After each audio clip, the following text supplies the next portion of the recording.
Well, hello, everybody. How are you doing today? Are you having a good time? Are you having a fun time? Are you having a bad to the bone time? Because I think that's what we're going to have. We're going to have a bad time, but in a good way, but probably maybe in a bad way too.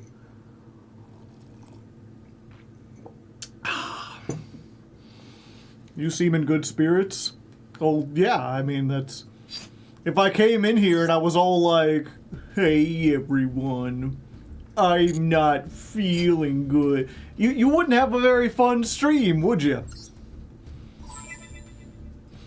That's part of being an entertainer, chat. See, the trick to entertaining is to have a good fun time yourself. Having a fun time doesn't necessarily mean that other people will also have a fun time, but it certainly don't hurt. Oh, hey. Shining Pack of Destiny? Sure. One free pull. One free pull. One free pull! Bacon and pancakes? Bacon pancakes. Making bacon pancakes. You take the bacon and you bake it in a pancake. What? It's just Athena. She sucks. She's not good. You got more than what I got. Why is Athena an SR? Because life is unfair. What else do we get, chat? There's a new secret pack. There's new accessories. We got a Machina Citadel mate. That is so cool. It's like a little chibi version. It's a pity that I already played Earth Machine and probably never will again. They released their Kickstarter. Oh, I forgot that was today. I've been busy setting up for today. And also getting ready for the ladder climb, the Blue Eyes ladder climb. I'm a bit behind. Usually I have the oh, dark. Usually I have the intro done. Actually, chat, while we're here, you want to see what I got so far? Get a little preview.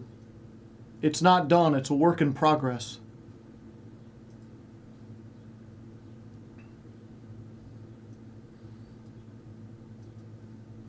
Surely I can do this right. Window capture. Don't capture the YouTube. Capture Filmora. Huh. That's weird. Blue Eyes, what? It's capturing the program, but not the, like, video. I might have to do it like this. 1 second.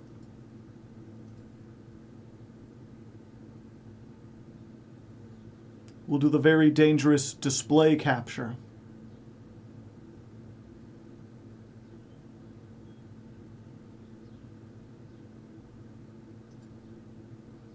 There we go.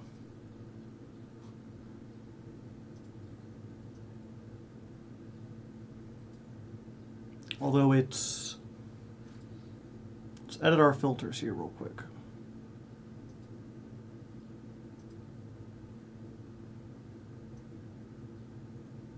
Okay. Ahoy, Mr. Leg. Hello. Had some leftover money, so I figured I'd do something that seems right. Why? Here's to fantastic lefty illustrations. Right, why? Thank you, Power Kirby, for the $10 going into the fund. Slightly off screen. Yeah, it's fine.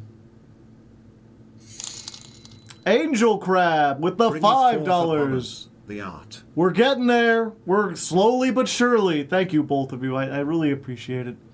Okay, here's what I got so far for the Blue Eyes intro. Let me know what you think.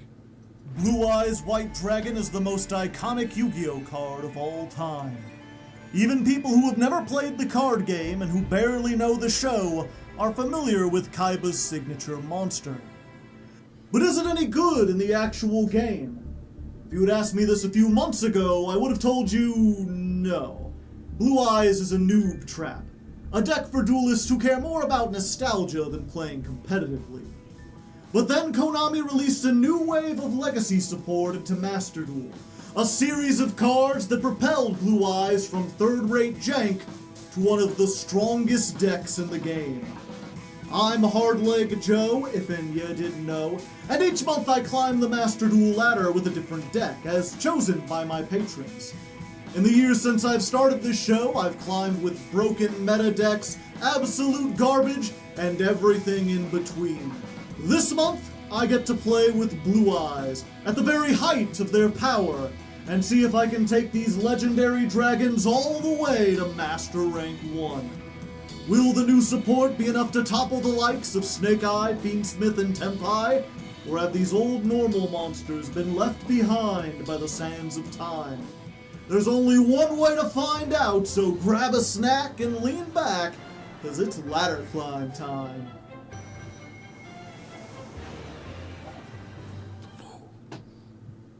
Except instead of pausing there you would go into the actual episode. I'm pretty sure I'm fine to use Konami's art just a little bit. Just like a 10-second thing. Can you use the animation at the end legally? I don't know. Maybe. If not, there you go. I reversed it. Now it's fair use, chat. If not, I'll come up with something else. It's probably fair use, it's, let me count the exact seconds of this clip.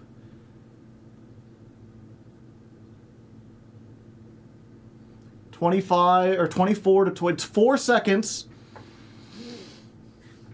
4 seconds of animation. I'm talking about Blue Eyes. I'm using their game.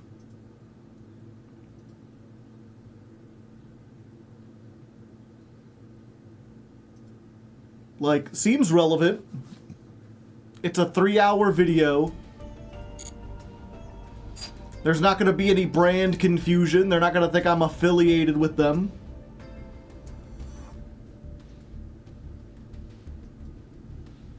Yeah, if you don't know, there's, when it comes to, I'm not a lawyer or anything. But I studied copyright, but I've looked a lot into copyright from what actual lawyers in court cases have to say about it.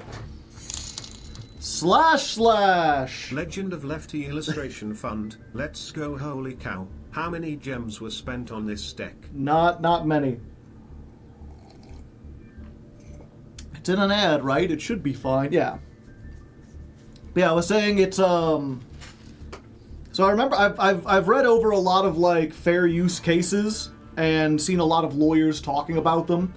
And the way it works is that there's a certain number of criteria that they judge it on. It's not as simple as this is black and white fair use. It's there are 5 reasons why we have there's 5 reasons why we have copyright. And if your use breaks those, depending on how many it breaks and how severely it breaks them, that will determine whether or not it counts as fair use. So, if you break all 5 things, but just a little bit, that can be as bad as only getting one of them, but doing it really severely. Kid, thank you for the 36 months. I guess it's their official game, yeah. And so it's I'm talking about their official game. What was it? I think the big ones are just does it replace the work? If I use that clip, does that mean there's no longer any reason for you to watch the 25th anniversary animation? No. Because there's a lot more than that 4 seconds in there. Does it create brand confusion? Will they think that I work for Konami? No. If need be, I can crop the image slightly so that the Konami branding is out of there. The big thing of fair use is it's a defense. You still have to argue to it with a judge if they want to sue you. Yeah. But I feel like I could argue pretty well. in this case. But will a bot think it is? Maybe. That's the big question. I mean, the bots are pretty easy to fool when it's a small section like that, because again, you could just like crop it or reverse the image or tilt it slightly, and that's usually enough.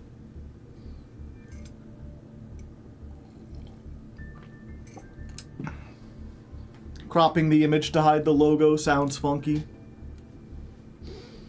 Yeah, I keep going back and forth where part of me is like, yeah, I don't want them to think that I've done the animation. But like, I feel that anyone who's watching this video about Yu-Gi-Oh! Is aware of like the 25th anniversary animation and won't think that I created it for this thing. There would be more confusion about the fact that maybe I had partnered with Konami.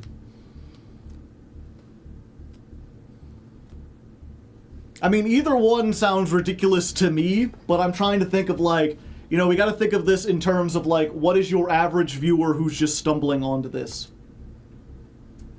What are they gonna think? Bots can ban for no reason. Yeah, but if worse comes to worse, chat, I'll upload it, and YouTube's pretty good about, like, if their bots find something, they'll let you know, like, within an hour or two of it being uploaded. And if you don't know, I usually have things uploaded and ready to go, like, 4 or 5 days beforehand. And then I set it to go live at a specific day and time. You wouldn't steal a car. Why would you steal a movie? The difference between stealing a car and stealing a movie is that if I steal your car, you no longer have access to the car. But if I steal the movie's still there. I haven't taken the movie away from anyone. I've made a copy of it. You wouldn't download a car. I absolutely would. I think everyone would. I think if you could download a car for free, there would not be a fucker in America who didn't have like 3 cars.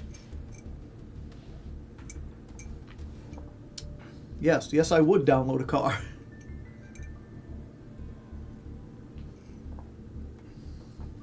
How do you download a sandwich? Yeah, I like that when there was a big hype about 3D printers for a short while, it was like, fuck, we might be able to download a car, boys.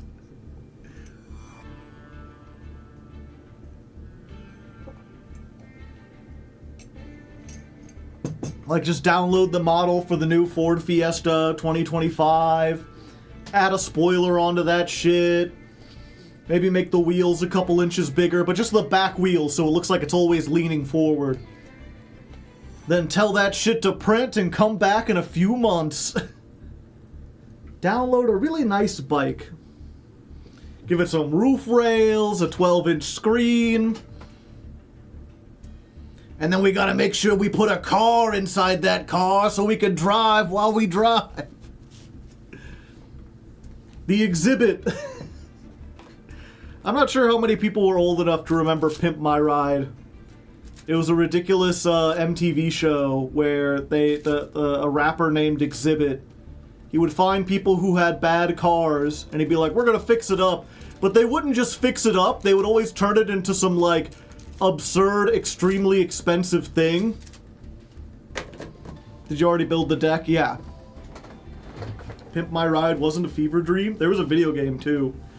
And the thing about it, right, is that, like, Exhibit was a terrible host, and the people who actually did the car redesigns were, like, terribly uninteresting. It'd always be like, you know, he'd come in, yo, dog, you told us, when you gave us your bad car, you told us it was awful and you liked playing video games. So we fixed it up, and we put some video games in your car so you can game while you drive. And someone would come in and they'd be like, yeah, I really like music. I have a big record collection. Yo, dog, we fixed up your car and we heard you like records, so we put a record player in your car. That seems dangerous. It was very dangerous. I remember they put a hot tub in this guy's car once. I'm like, I don't know. That seems awful. Why would you? Everything would be all like moldy and mildewy. Your steering wheel is a gramophone. Yeah. And so there was always the joke, right, where like, go into Pimp My Ride, talk of nothing except how much you love cars, as if like the producers at Exhibit were some AI you could trick. You know, just be like, oh, I just love cars, I love driving, there's nothing more I'd like than driving. Don't give them any other hints about what your personality is. Comes back, yo dog, we fixed up your car, and I heard you like driving, so we put a car in your car so you can drive while you drive. At that point, just own a motorhome, yeah. Oh, you like the 4th of July? We replaced your airbags with fireworks.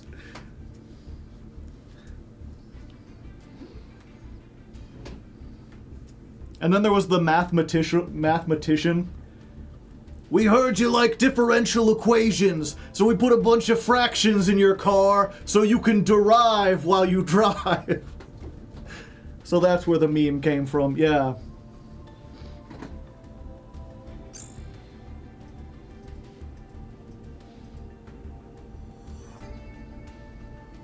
That's a little nerdy one. How are we today? We're doing pretty good. Goblin Joe? No, he's...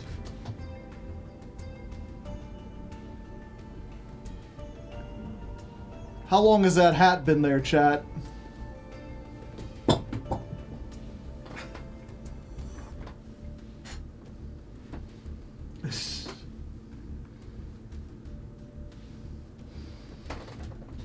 You've been in front of it the entire time.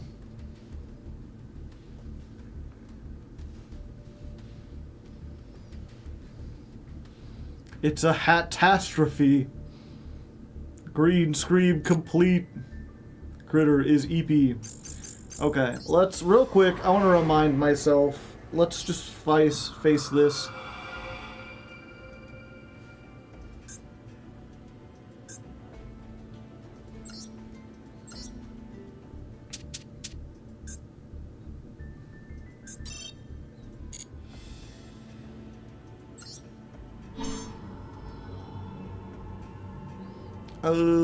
Go first.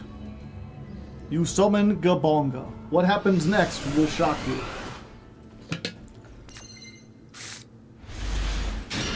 Feeling better? Yeah, I'm doing alright.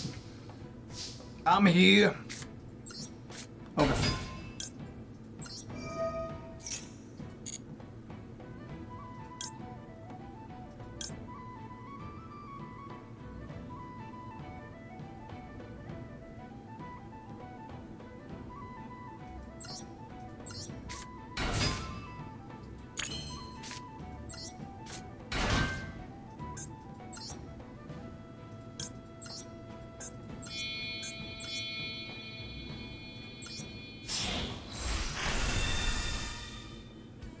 Gabonger.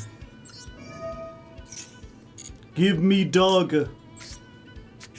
Teach me how to Dougie. Teach me how to Dougie. Teach me how to Dougie. Teach me how to Dougie.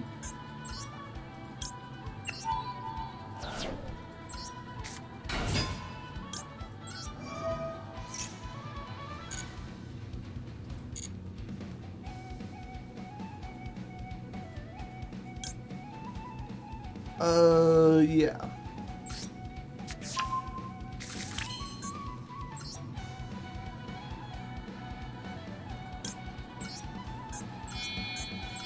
Oh, cool. Goblin bikers. I think so. We're called goblins because we're gobbling you up. I mean, literally, yeah.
there you go, chat.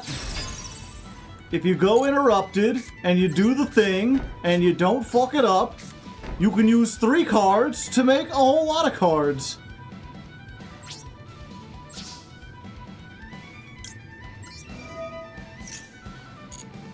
Not counting the hand traps, we've got 1, 2, 3... Sorry, 1, 2, 3, 4, 5 disruptions? Maybe 6? Let's see.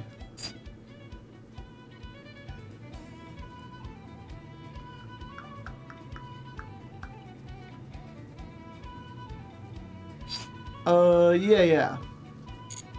We wait for them to get something else.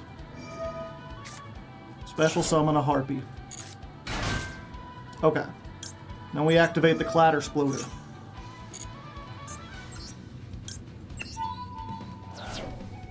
Clatter sploder here.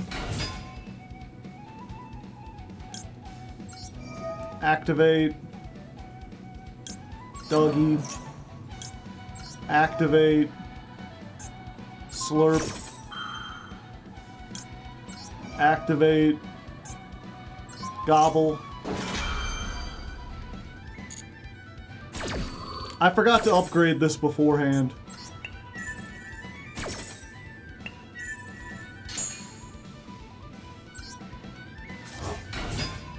Because normally what you do with the Armored Ixie package, chat, is you, because this allows you to Ixie summon on your opponent's turn, right? So normally what you do is you use it on this, and you rank it up into Dark Knight, because when a monster's Ixie summoned, then you can equip something. But what you do in this is you just make Dark Knight beforehand, and then you can use this to get your 2 3s and make a Cicada King for an additional disruption.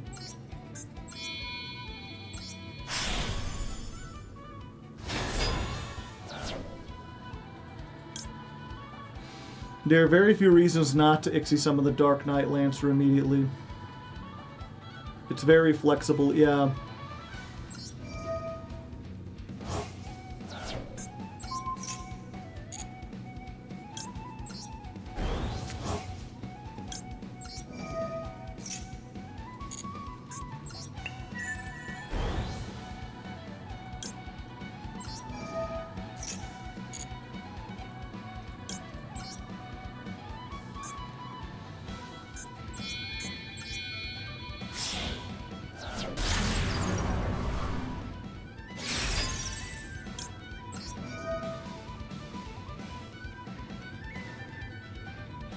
Oh, they literally don't have anything.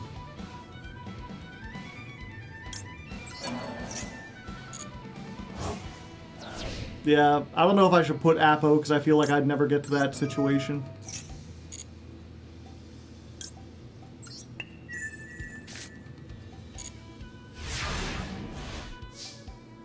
That's a lot of interaction, yeah. It's crazy when you go first and your opponent has no interaction. In most real situations, we've had a significantly worse time.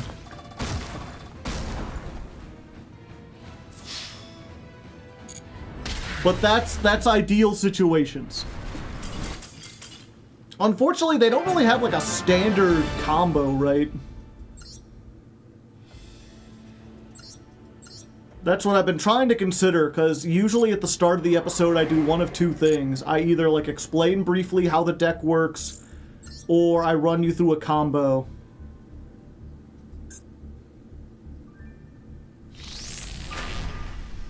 Standard. Season 41 has begun. I didn't mean to do that.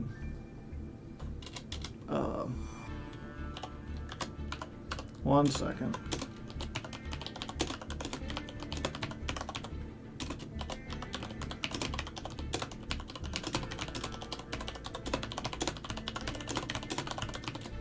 Making a note for the editor, like, place this before the, or after the intro, but before the duels.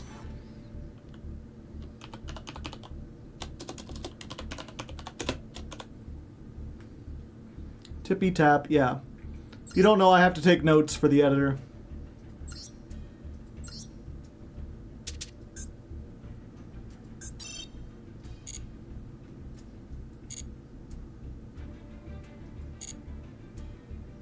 Hope we're still around for season 69. What kind of keyboard? Corsair. I've been meaning to replace it. But, like, it's so low on the priorities because it still works.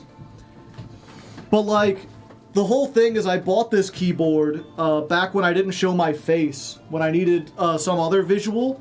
I used to have the keyboard pointed down at my hands.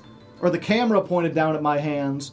And then I got a light-up keyboard that had, like, a whole bunch of fun little gimmicks and things it could do. But now, I don't do that, I just show my face, and so the lights are just, like, sucking power for no reason. It's just a waste of power. And also, I've somehow managed to break, like, 2 of the keys. And so, like, if you actually look at the layout of it, I have, like, 2 F keys and 2 E keys. Because they gave me a couple extras. Or what was it? Yeah, why did they give me extra E's? I know, because this is like a gaming keyboard, they gave me some extra, like, WASD that are more, resilient. And I've just placed those on the broken keys. So I just have to remember that I don't have an H key. That's what the second F key looks like. Yeah, I guess you can see upside down. The silver ones are the broken ones. It's also very dirty. I keep trying to clean it, but it's like not great. It's like polished brushed steel, so like dust gets like onto it really easily, and you can't just wipe it off. I need to replace this with just like a professional keyboard.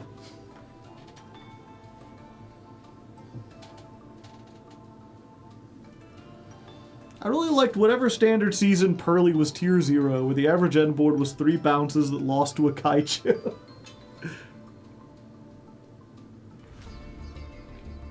Turn it upside down and see what happens. I know what happens. It's what I do all the time. Okay.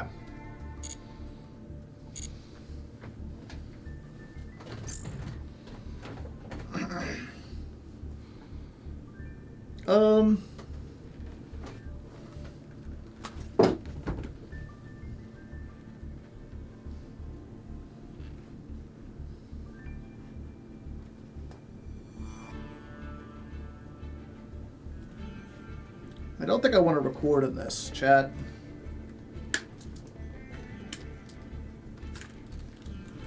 I was thinking maybe breaking that back out again. I think what we're going to do instead, just to make us seem like a little bit more like bikers, put the goggles on the hat. So when does Goblin Joe take over your mind? We'll get to it. Oh yeah, the counter. Okay, if you don't want to see the final text of the ladder climb, chat, close your eyes.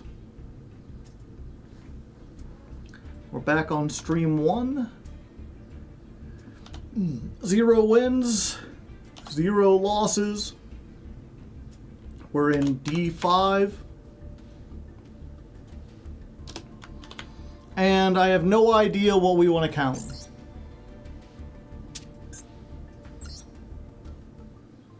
Traffic jams, no. It's one of 2 things, chat. It's either we keep track of how many times. See, what was part of me wants to do garnets because this deck has a lot of them. But there's also a chance that, like, in the future, we remove the garnets. So I'm thinking we go coin tosses. Truck noises in the background counter. Suck counter, that would be too much.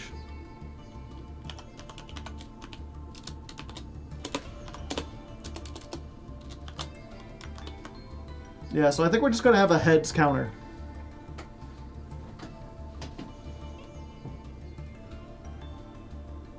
Gabonga's impermed.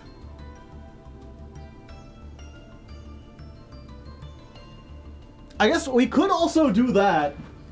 We could just instead of having a thing where we keep track of how often we win the coin toss and compare that to our win streak, we could have something for like, how often does Gabonga resolve? How often can it get its search effect? Because I feel like if it does, you win the game.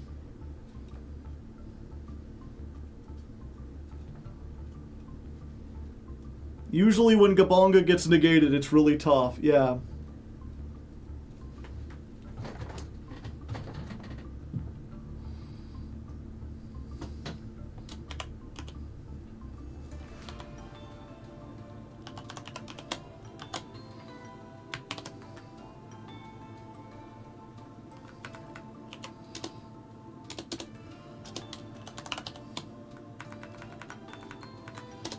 Here, we're gonna call it the Gabingo counter.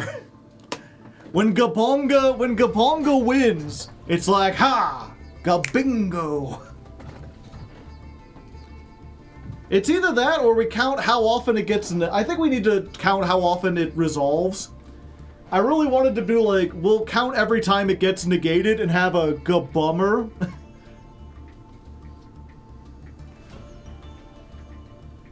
The dire times, normal summon, Ash, make Gabonga. Imperm.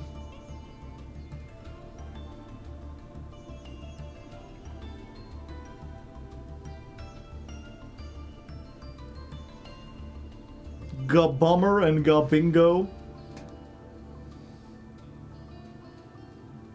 We also could do,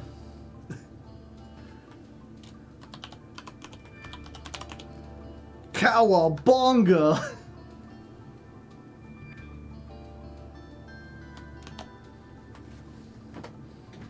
I think that might be the winner.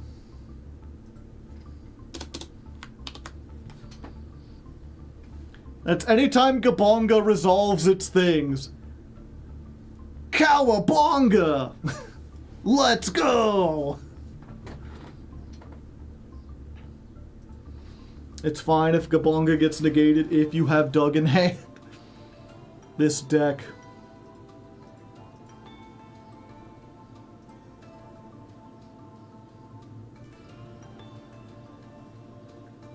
What kind of pizza you think they would order? Oh, it would have everything. It'd be supreme, like them. What do you think, chat? Okay. We'll do a little poll and then we'll start.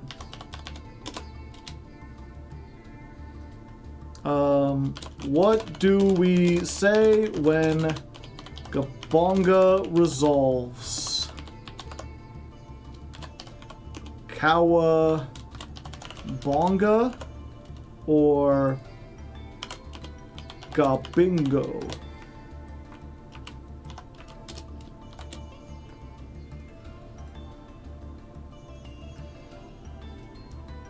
Cowabunga or Gabingo, chat? Gabogus.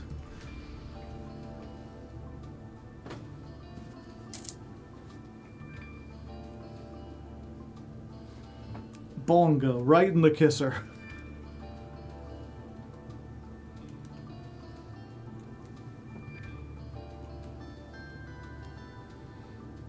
I think Gabonga's actually not that big. Despite his name, I'm not sure if you've noticed, but like he's kind of a little guy. He's got like little tiny like feet. He's got kind of a big chest, but it's mostly this big lion and this big coat that like makes him look huge. Like if you don't know, on Goblin Bikers Gone Wild, like that's him in the front. He's literally like, you know, they call him a goblin, but he's more like a little gremlin. He's overcompensating. He's big in spirit. It's like the hair and the jacket that makes him look big, but he's just a little guy.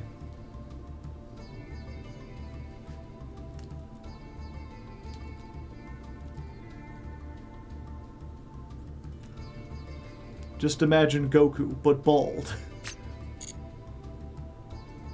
Actually kaiju size? I don't think they are.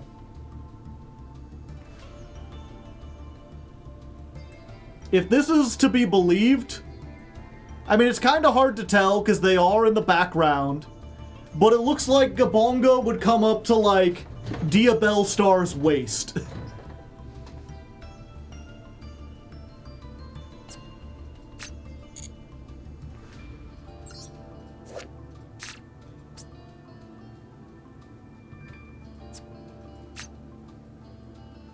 Okay, looks like we're doing Cowabunga. I will put a dash there, though.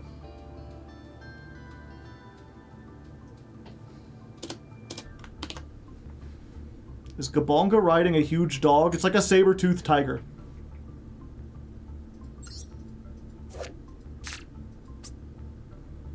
And he's so sad. Look at him crying in his little cage. He's like, I'll never be free. Yeah, you don't really get to see Diabellstar in relation to him.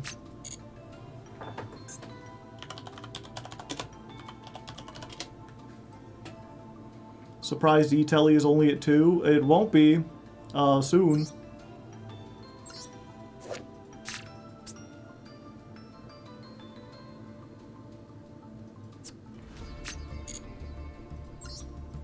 See without the shiny.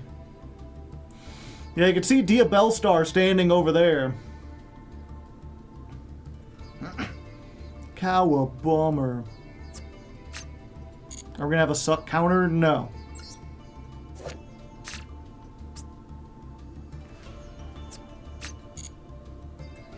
Is there any other one where you get to see him? I really want to see him, like, standing next to Diabellstar.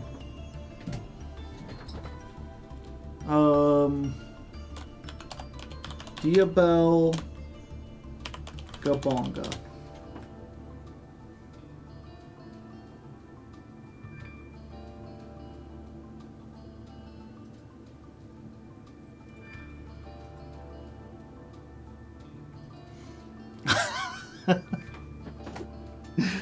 This is a picture of Diabell, like, this is where I watched my parents die, Gabonga. Big bummer.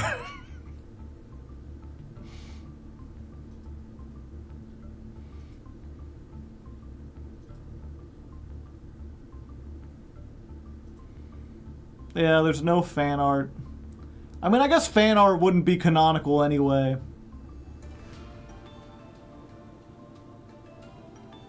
I just really want to see some art or whatever where, like, Diabell's just kind of, like, looking down at this little goblin and he's like looking up like, be intimidated! I am the great Gabonga! Look at the goblin trap with the new poplar on top of the goblins.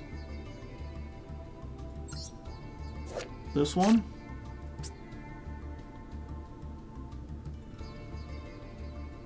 Yeah, but this is, we don't know how big this is. She's way in the background.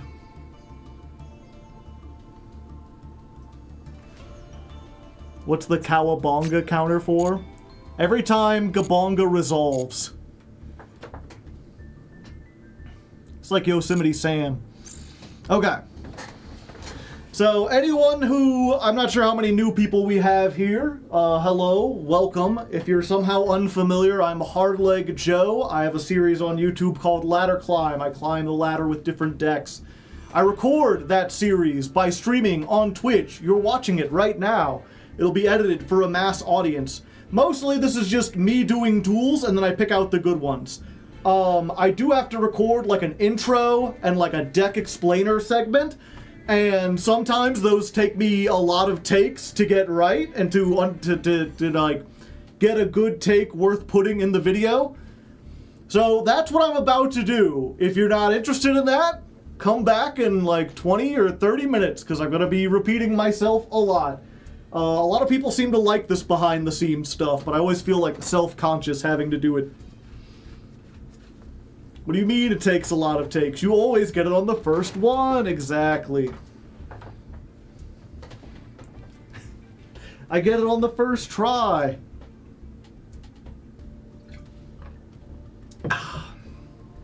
We're judging you. I wonder if I could get away with just like a ba-na-na-na-na-na. Just that one like riff. We'll see. Okay.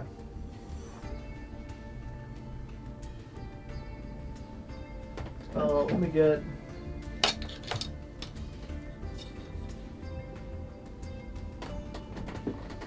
And welcome back to Ladder Climb, ladies and non-ladies. As the intro said, I am a Hardleg Joe, and we're indeed playing Goblin Bikers today. It's gonna be a goblin-tastic time.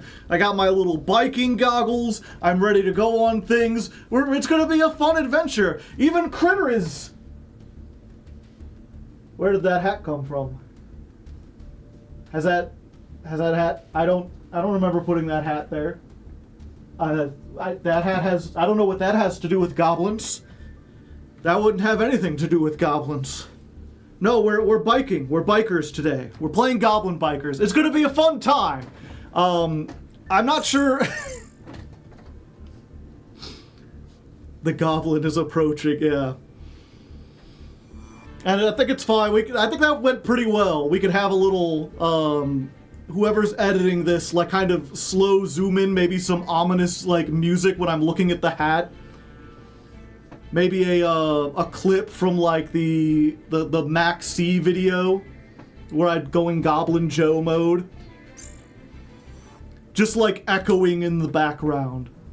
And then we'll just cut to me be like, anyway, we're here. And see, yeah.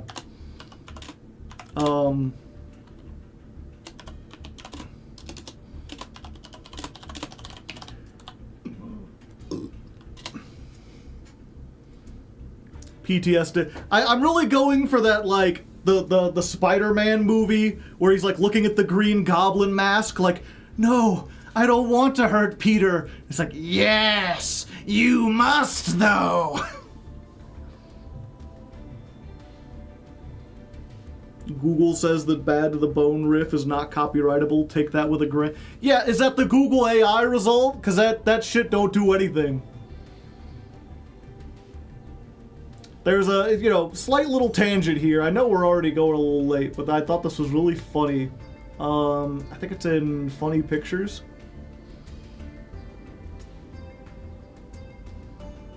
MBT talked about this on his stream, too.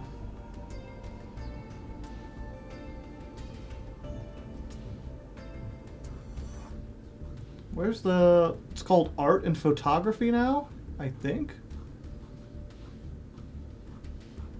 The Senate has been messing around with stuff.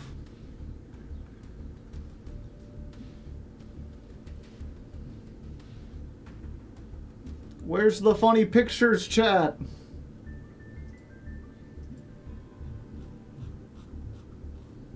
Did it get archived? It did. I don't know why they would get rid of the Funny Pictures chat. That was like one of the most active chat rooms.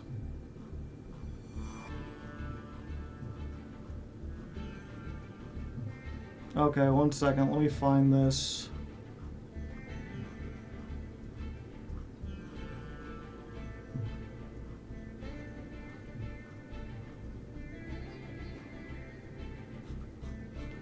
No.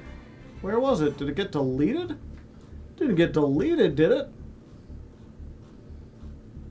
I was like, hold on, let me show you one funny thing, and this is turning into a journey. Okay, there we go. Okay. So we were talking about the Google search, how it has the AI overview. And one of the things people realize is that if you put any phrase followed by the word meaning, the AI will assume that it is a common idiom, no matter what, and then make up a meaning for it. Like, it won't tell you, oh, I don't have any information on that. Oh, that's not a commonly used phrase. And so people have just been trying that. Be like, Google, what is the meaning of mother's milk sometimes yodels? The saying mother's milk sometimes yodels is a metaphor, not a literal description of breast milk. It suggests that milk is valuable and precious, like a song that is cherished and sung. It also invokes a sense of wonder and magic surrounding the miracle of breastfeeding. It's like, oh, okay. Google, what does it mean to crank your penny until it's fuzzy? The saying, crank your penny until it's fuzzy, is a playful, somewhat archaic way of encouraging someone to share their thoughts or ideas, even when they seem trivial or unimportant. It's essentially a polite way of asking, what are you thinking? Or let's discuss this further. It implies that even small or seemingly insignificant ideas can be valuable if explored or developed.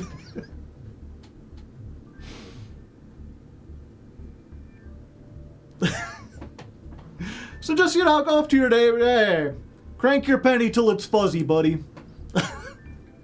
That's not what I would have thought it meant. My favorite, though, Google, what's the meaning behind the phrase, a captain always fights bears? The saying, a captain always fights bears, likely originated from a time when ships were frequently encountering bears on land or even on sea. It suggests that a captain, as the leader and decision maker, is expected to confront challenges and dangers, whether physical or metaphorical, and take decisive action to protect the ship and its crew. The phrase implies a duty to be brave, resourceful, and capable of handling difficult situations. Yes. You see, back in the day, ship captains often, I don't know what, obviously there's the thing of like, oh yeah, ships would often encounter bears on sea. Like, so there's sea bears, yes, but also, ships would encounter bears on land? What are the ships doing on land? Like, it's just, I just imagine, like, a crew on a ship slowly sliding over the American wilderness. Captain, there's a bear dead ahead. Slow to a crawl, drop the anchor. Anchor comes down and hooks around like a big oak. Captain's like, it's my job. I have to show him who's boss, assert the authority of the crew. All the people salute, get down, and you just hear the sound of, like, the captain grunting and, like, bear roars as the crew watches on, their face, like, wrought with fear. And then you hear, like, someone climbing back up the ladder, and it's the bear, and he's got the captain's helmet on. He's like, I have vanquished your captain in honorable combat. The ship is mine. And the crew, like, bows. He's like, we go into the wilderness. Those other bears won't know what hit them.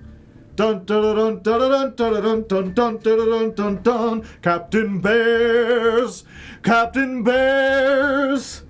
Oh, the little things, and he swears.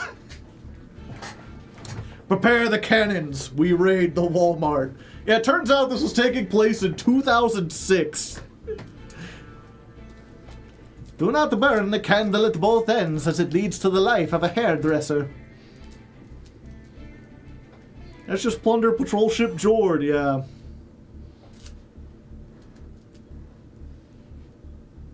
Feel free to add -AI at the end to Google searches. Ah, I see. Speaking of which, okay, one more small tangent before we get going again.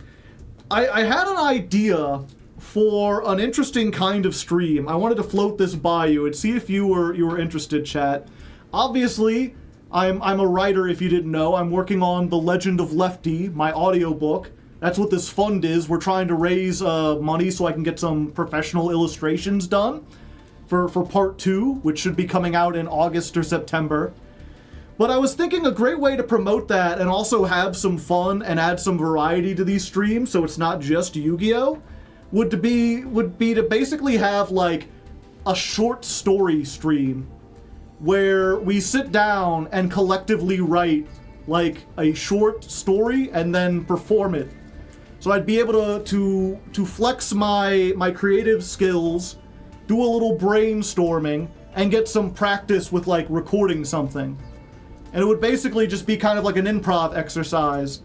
We would sit down and I would ask chat for like, okay, we need a character, we need a setting, we need a time period. I've decided that on this challenge, all our characters are going to be bears. So what kind of bears should we include? And then I basically just write like a 1,000 word short story based on whatever you all come up with. Does that sound like it would be like a fun time, or does that sound like that would be really tedious and boring? What happened with Masochist? Because there wasn't a stream last time. Yeah, there was. I do Masochist every other week. So there will be a Masochist stream tomorrow. I like the idea. I've been trying to be a better writer. No TED 2 bad recommendations. Yeah, that's what it would be. I'd call it a creative writing stream. I'm not sure if anyone's done something like that before. I imagine someone has. I'm curious if anyone popular has.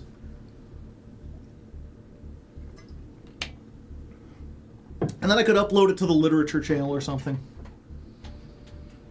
I should stop asking people like, do you think this is a good idea? Here's the better thing.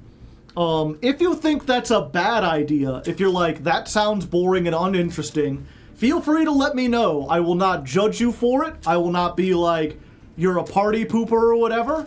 I'm just curious. If you're silently sitting there and you're like, this sounds awful, but I don't want to be rude, just go ahead and say, I don't think that sounds fun. We used to do Write for an Hour club sessions at my college. I was born to be wild, but the cage was too small. My lamp says to use a 40-watt bulb, but I use a 60. No one can tell me what to do.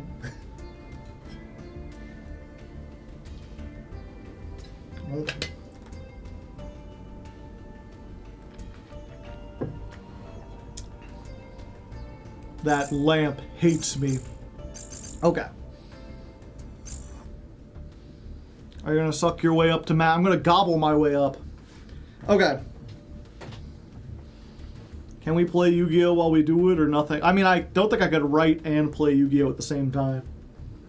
It would be a standalone thing. Anyway, let's get back to Yu-Gi-Oh for today. Okay. But anyway, enough about that. We're here to play Yu-Gi-Oh! We're here to play some goblins.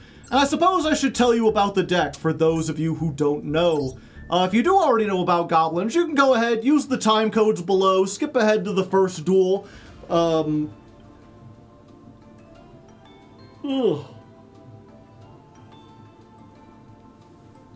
Oh, sorry. Big burp. Let's try that again.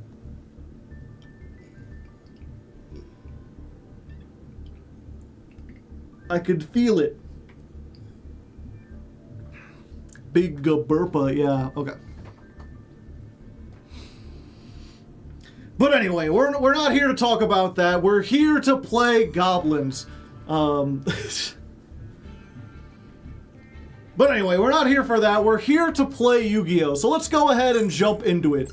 For those who are unfamiliar, I'm going to go ahead and give a little rundown of the Goblin Biker deck. Just explain the basics of how you work. You work, damn it. Okay.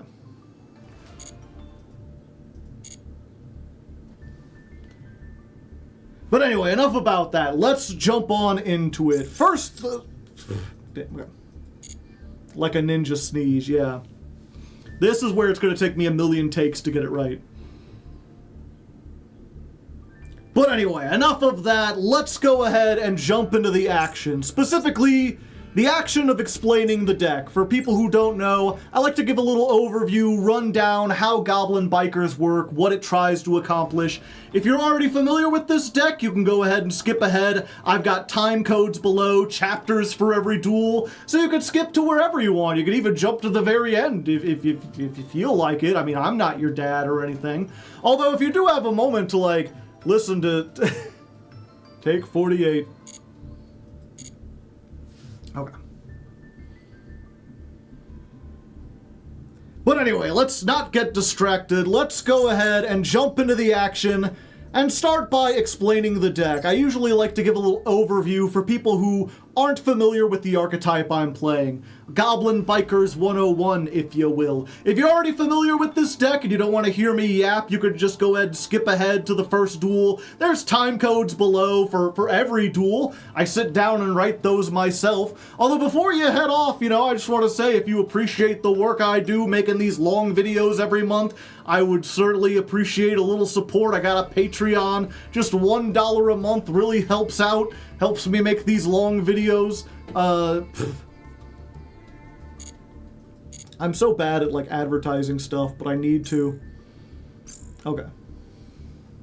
Take 47.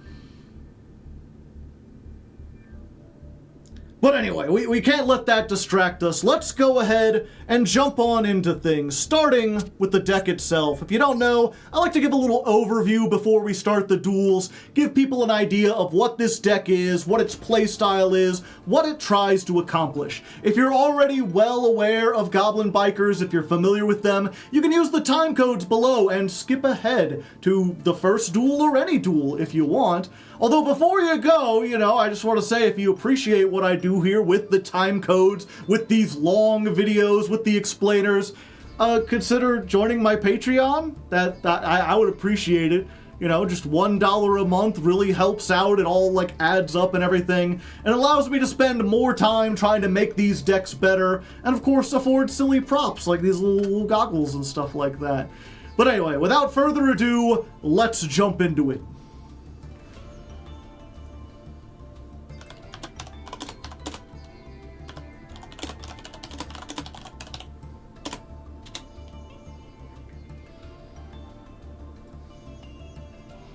Okay.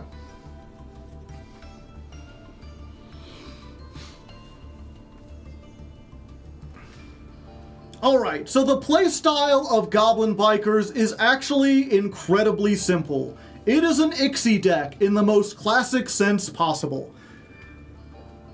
Ugh. Your Patreon is $1? Yeah. I mean, obviously, if you want to give $2, I would prefer, but I want to make it as cheap as possible. Anyone can join. Okay.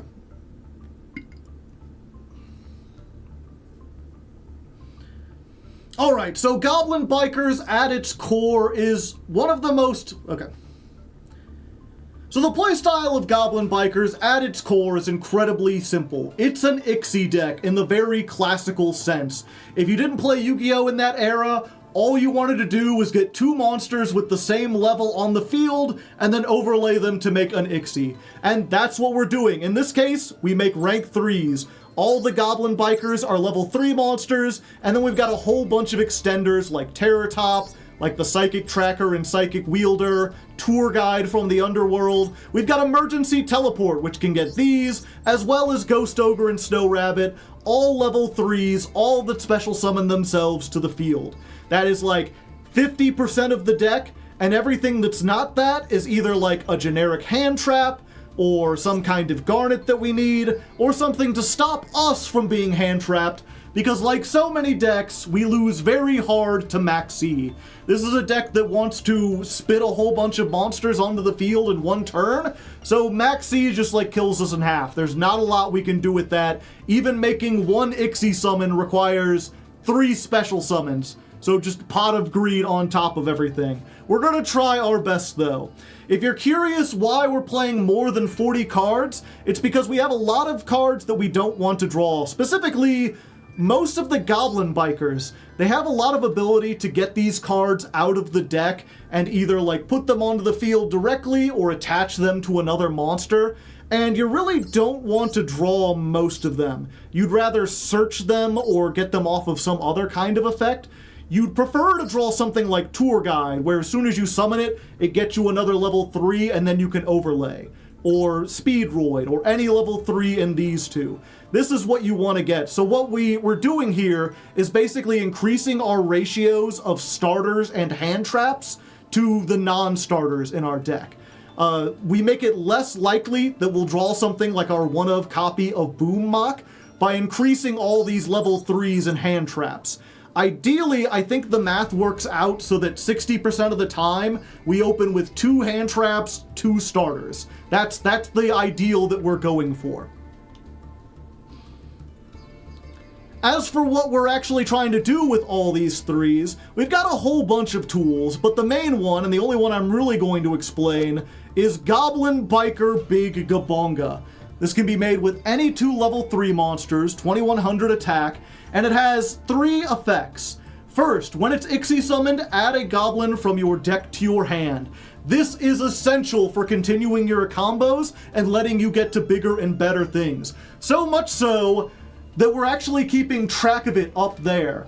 I think that our win rate is going to be so tied to how often we can resolve Big Gabonga that we put a counter up when it actually goes off. If we can resolve this without it getting hand trapped, that is a cowabonga, and we are on track to hopefully win. Now, in addition to that, if a material is detached from a monster on the field, you can target any monster on the field except this card and attach it to Big Gabonga as material. This is going to be one of your main sources of removal, and it's why a lot of people jokingly say Goblin Bikers suck, because attaching another monster as material is often called sucking up a monster in Yu-Gi-Oh! And that's what they focus on. Basically, we have a whole bunch of other cards that either in our graveyard or in our hand can detach a material from an Ixie monster to summon themselves or to search something or do some kind of effect. And we're going to trigger that during our opponent's turn so that we can suck up one of their monsters as a form of disruption. In addition, during the end phase, you can attach one goblin monster from your deck to this card as material. So you're almost always going to get material, and the one that you're always going to... Okay. So you're almost always going to have material, and So you're almost always going to have access to material that you can detach, and the one that you want to use the most is this one, Goblin Bikers Gone Wild. This is another one of those goblins that's like kind of a brick, kind of a starter. It's a level 6, so it makes things a little awkward. It has a really cool effect when it's summoned, which we can do. I'll talk about that during the actual duels. Most importantly, if this card is sent to the graveyard, you can target one card on the field, attach it to a Goblin Ixie you control. So what this means is that if you have Goblin Bikers Gone Wild attached to Big Gabonga, and then you use some effect to detach it, Goblin Bikers Gone Wild will trigger, allowing you to get any card your opponent controls and put it on Big Gabonga, and then Big Gabonga itself will trigger, allowing you to get a monster and attach it. So you're getting 2 removals for the price of 1. And that's generally how we win the resource game. It's just slurping up more cards, gobbling them up if you will, and then slowly gaining resource by bringing back cards by detaching those monsters that we previously sucked up. Other than that, it's just a rank 4 toolbox. We got rank 4s out the wazoo. We got Zeus because this is an Ixie deck. We've got a couple links that we will make from time to time, especially when we have our level 6s. We also have some rank 6s that we can make, both with like the Bestials, which we're using as hand traps and Gone Wild, or we have a spell that allows us to turn the levels of 2 cards to match each other. We'll again mention those when they come up. Who knows if we'll actually get to summon them. And we have 1 synchro. We have 1 synchro because Psychic Wielder and Ghost Ogre are a tuner. We might never make it, but it's good to have options in the extra deck. So that's what we're going to try to do. Spam... You said rank 4. Damn it. Okay. Ugh.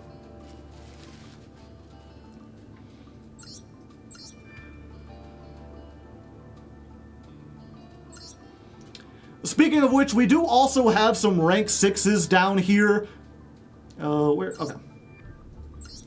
Speaking of which, we also do have a couple rank 6s that we can make using our level 6 Druis Worm and the Goblin Bikers Gone Wild. We've also got a searchable spell that lets us target 2 goblins and, like, combine their levels or make one the level of the other. So we can easily make rank 6s if we need to, but these are kind of like niche toolbox cards for specific situations, so we'll just go over them if I actually summon them in a duel.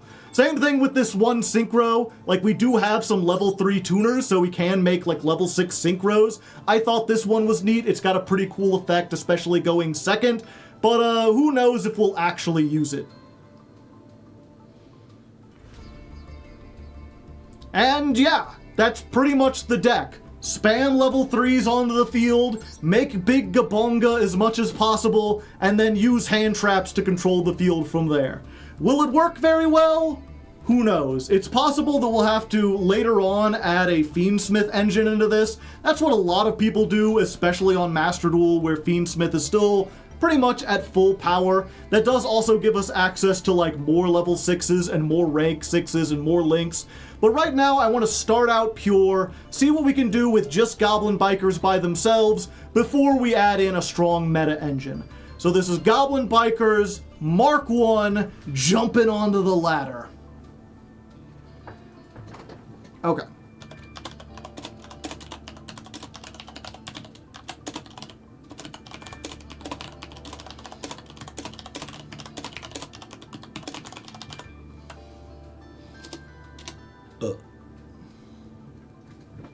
Pardon me. Patreon link. Someone posted it earlier, but if you type Hardleg Gaming Patreon into Google, you should be able to find it. It should be the first thing. You have a leather jacket? I don't. Give me a moment. I am out of water. Let me get some fresh water, and then we can begin the duels. And now I'm back from outer space. The meta version of Goblin Bikers is similar. Ew, X.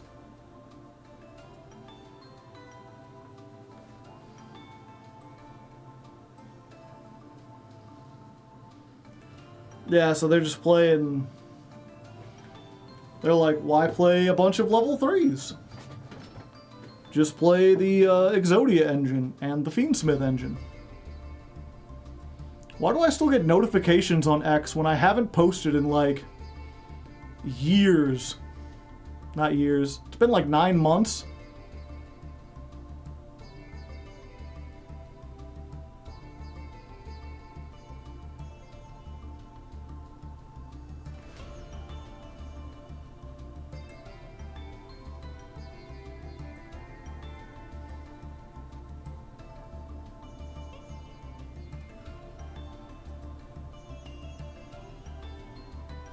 Weird.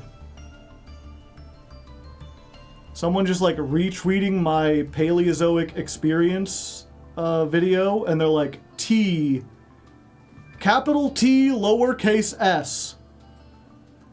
And then another one where they're speaking in Spanish, and they said, well, this is another TS which lasts longer.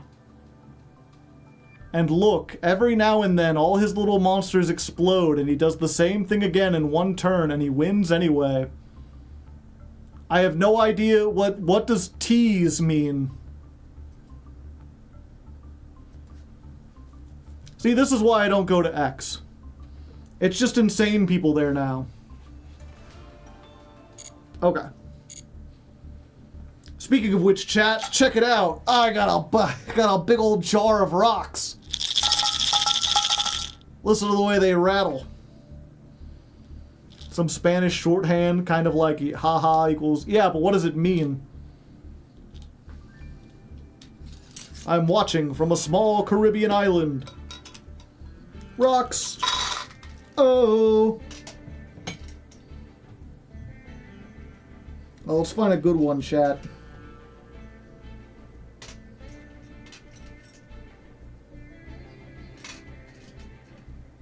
Oh, yeah, there we go. Check that out. Nice and blue, flat. It's very pretty.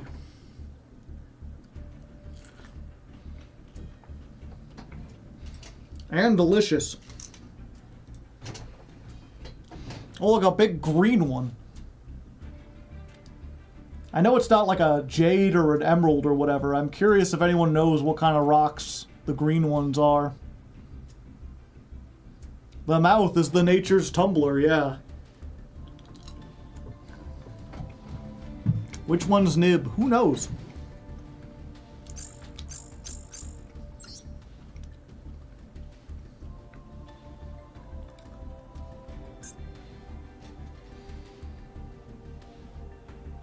And a black rock. Like the company that owns everything. I hear dentists recommend eating 2 to 5 rocks a day. Yeah. I'd agree with that.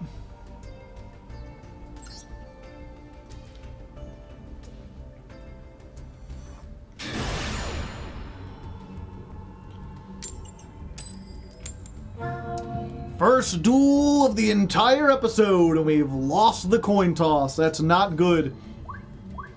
I almost made the counter this month, coin tosses, because we are not good going second. We can play quite a few hand traps, but not enough to really disrupt things. That being said, this is a pretty darn good hand. 3 disruptions, 2 starters, it's just like we wrote it up. And we're up against Ice Barrier. Neither player can activate spell cards until the end of your next turn, while this monster is face up on the field.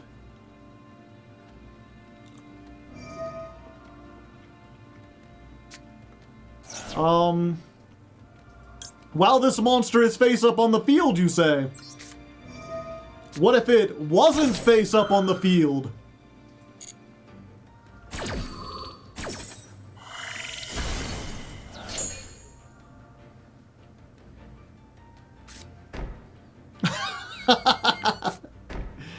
All right, can't get too cocky. They still got some stuff, but we got to retain the ash. I guess we didn't need to retain the ash.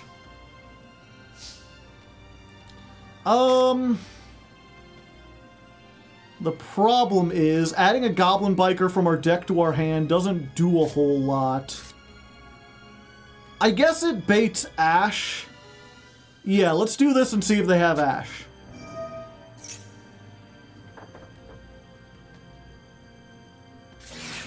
Alright, see, that's thinking ahead. If they had ashed this, we would have been in a much worse condition. Now, if either of these is in perm, we're still stuck. But Doug Charger, when summoned, lets me search. Oh, good. And we can get Grand Breakout. Let me break out. Let me break out. So this is tribute any monster you control. Summon another Goblin Biker from the deck. Ah. I see.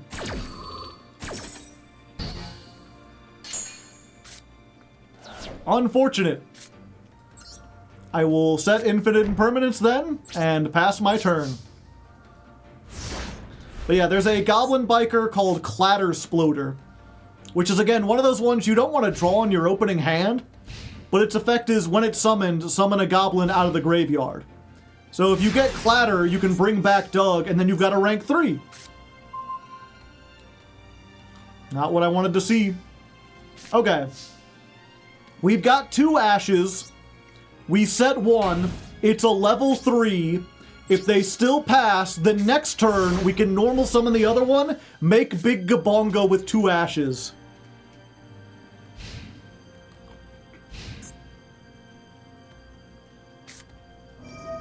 Heavy Storm. Yeah, that's fine. 2 for 1? What is this, the event? Okay. Yeah, I'll ash that.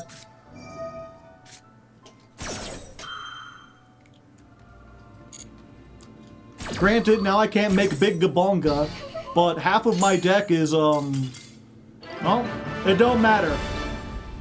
And, you know, I can think of probably no worse indictment of the problems with the Master Duel format. I mean, we didn't see a bunch of broken cards, but because there's so many broken cards in the format, there's no ability to, like, play through what your opponent's board might be.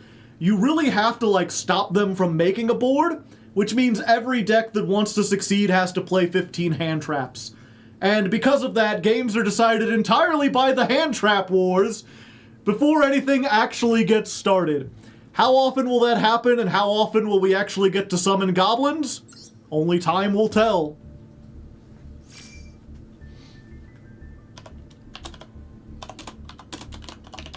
Duel 1 versus Ice Barrier. But we gotta win.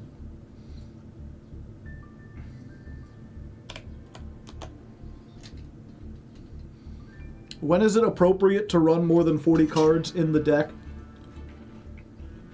I explained this earlier. Are you just entering, or do you want me to repeat myself? For the benefit of someone else or something. But the hypergeometric calculator can help you figure out, like, ratios mathematically. Generally,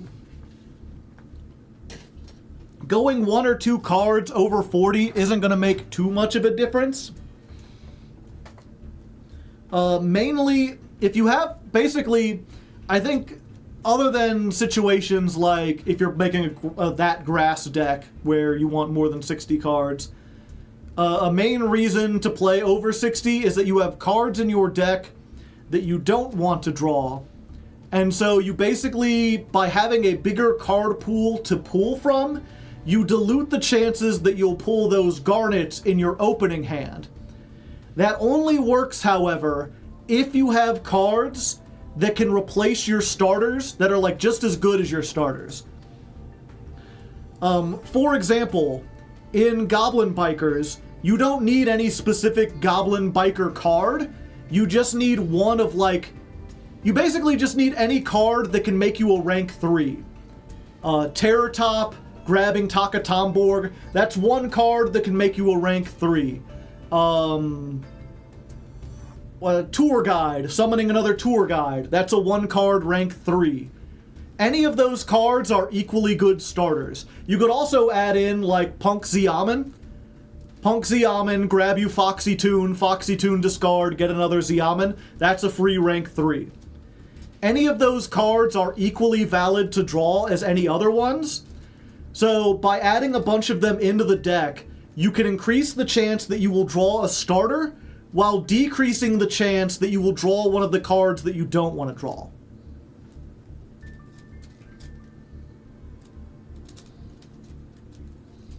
Goblin Biker. Does that all make sense?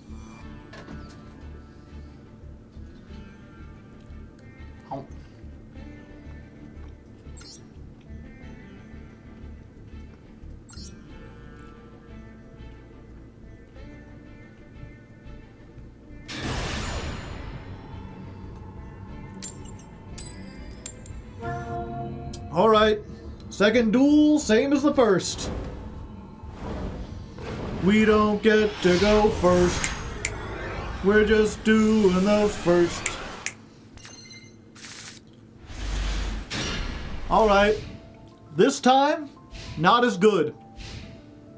We drew one of our garnets. I'm going to allow it.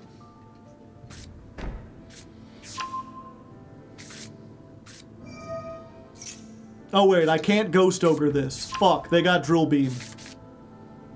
A horrible mistake.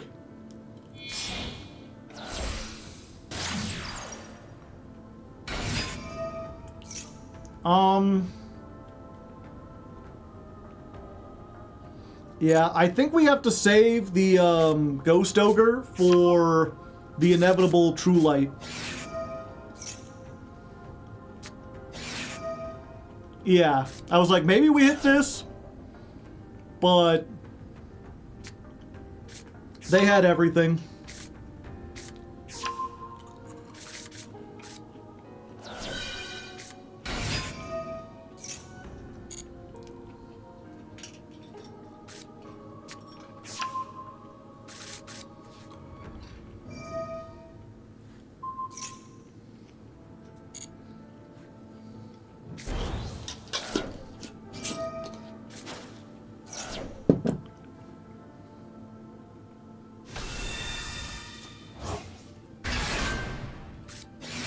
Yeah, they grabbed Valor, so they must already have Maiden. Get the True Light.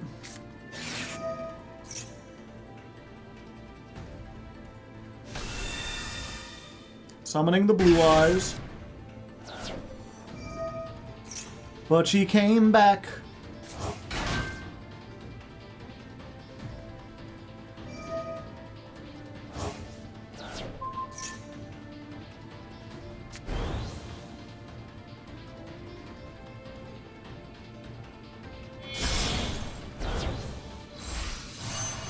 Spirit Dragon, gotcha.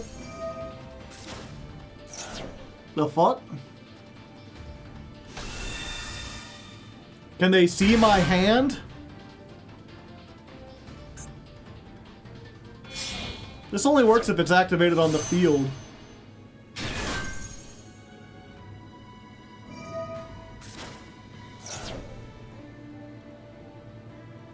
They're going for Cipher immediately. Yeah, I think I have to use it here. I can't let them get out Cosmic Blazar.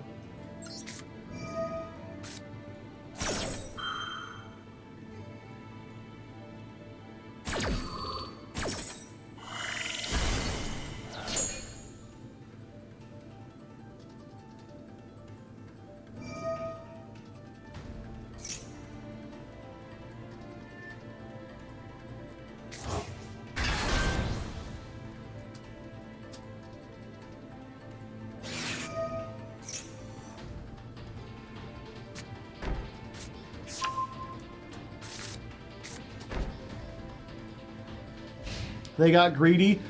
Kind of the opposite, actually. If they had waited until my turn, they could have had more disruptions.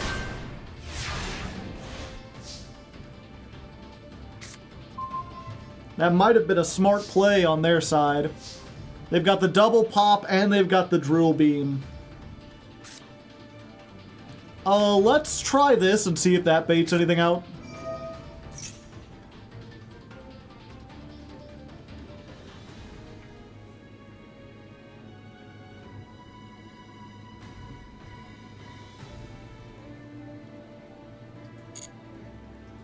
Okay.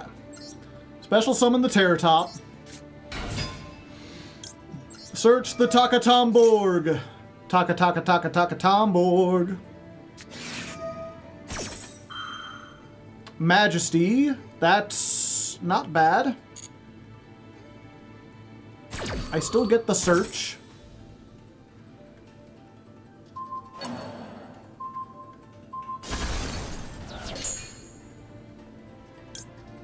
Maybe I should have banished this with the Druid so they only get one pop, but then they go for the monster like every time, right? Okay, we still have a normal summon, so we try Doug Charger. Let's charge our Doug.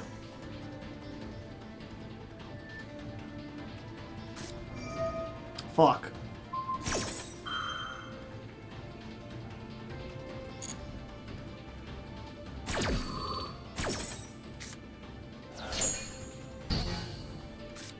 Yeah, and I think that's about it. I was really hoping if they use the Valor, I have a Valor in my deck so I could cross out.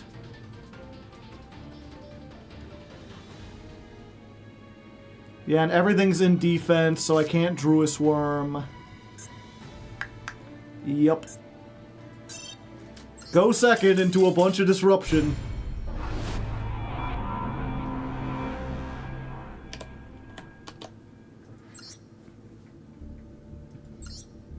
Gas, gas, gas. You wanna pick up the gas.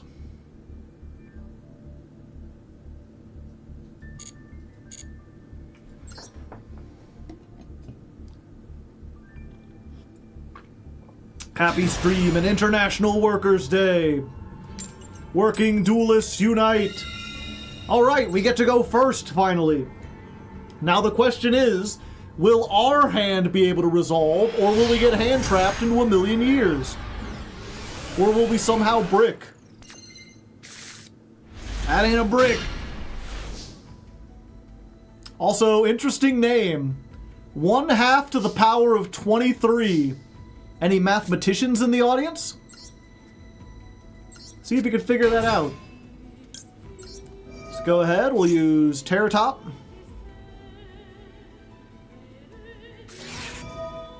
Ash Blossom. Okay. Is Terratop once per turn? Yes. Okay. And then they just surrendered, I guess. Sure, why not? I'm going to include that one just because I'm curious if people can figure out the name.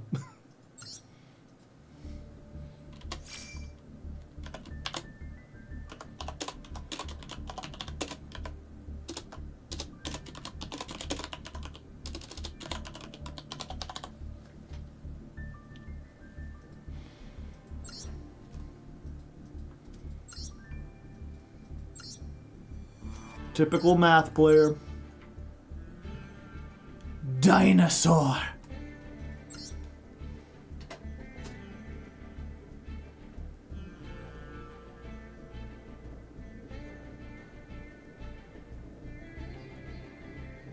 Wow, there's 3 or 4 different people responding in the chat, and they're all giving me different answers. Oh wait, no, 2 people agree. 1.19 times 10 to the power of -7. And then someone else says 1.16 to the power of -10. Google says 1.4 to the power of -14.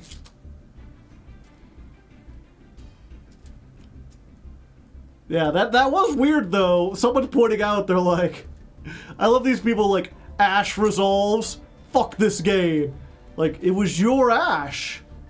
What were you hoping would happen? It's Dino FTK. Oh, okay.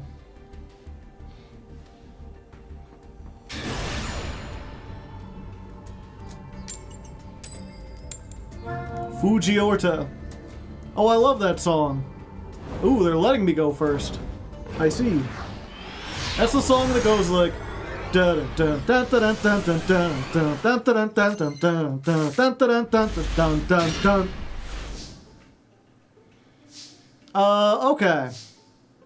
So we got Doug Charger. Doug's 1-card starter. It's not the best starter.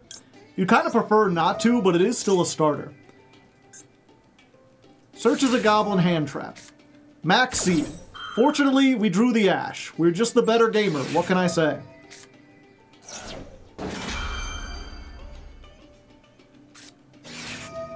Imperm. Okay, so they're trying to negate the Doug Charger. Fortunately, we also drew the Grand Bash, so we can activate that now. Tribute out of a monster, summon a Goblin Biker from the deck. It's no longer on the field, so the Imperm doesn't resolve. But they had a Dominus Impulse.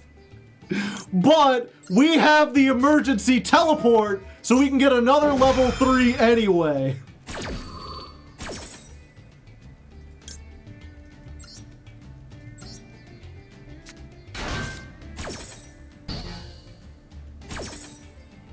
Now, that being said, I think I was a bit too hasty there.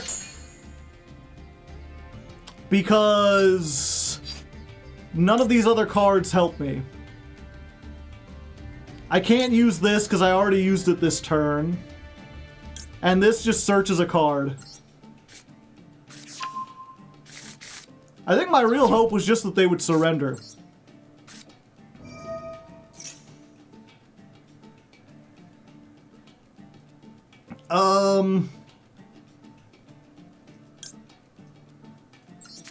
Yep.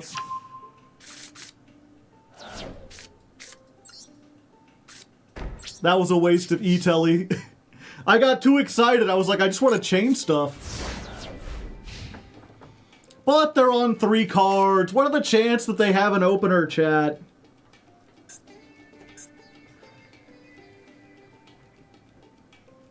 I'm starting to think we might want the Punk Engine. Why?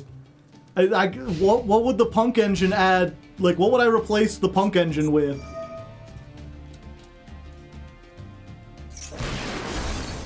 Oh, I could get Xiamen off of the emergency teleport. Alright. They didn't normal Pydra. Clatter Sploder. Tempting. So these are both good, but they kind of work with each other. This gets me back the Doug, which lets me go off. This summons a Goblin Biker from the deck. It also has more attack. So if it doesn't work, like if it gets impermed or whatever, then at least I have a 2400. And it wasn't impermed, so we're good. We get the Douglas. Douglas effect. We get the... Ooh, we get the Grand Bash. Grand Bash lets us normal summon again. It also gives our Goblin Bikers a nice attack boost. I think it's, what, 300 for every Goblin I control? And now I could make Big Gabonga, but I've done 5 summons, and I have 11,000 damage on board. So I guess we'll never learn if Big Gabonga is here. We're just going to OTK them here. Because I don't want to play into Nibiru if I don't have to.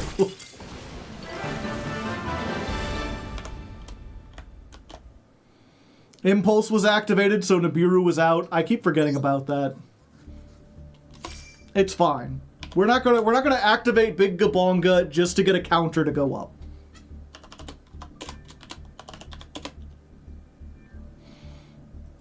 And that was like 100% Tempai, right?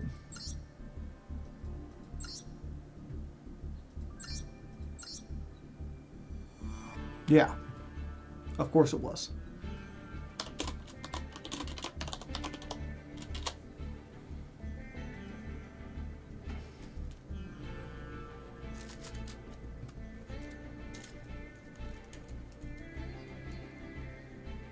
I wonder what they drew. Bro drew. It must have just been like Raigeki Nibiru, right? Anything else they could have activated. Oh wait, no, this is cannot activate Earth, Light, or Wind. So it's possible they had like Effect Veiler and Maxi. And even Fuelos. Oh wait, no, it's yeah, you can't activate. So they could have had Fuelos, Maxi, or Effect Veiler and just been not able to activate it.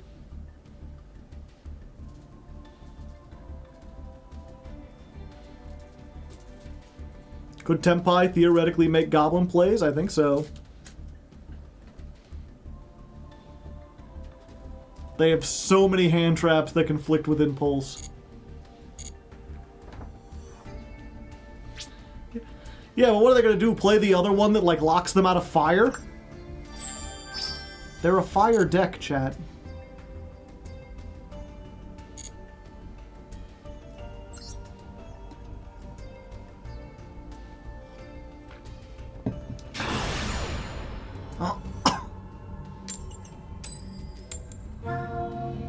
We are just not winning coin tosses today.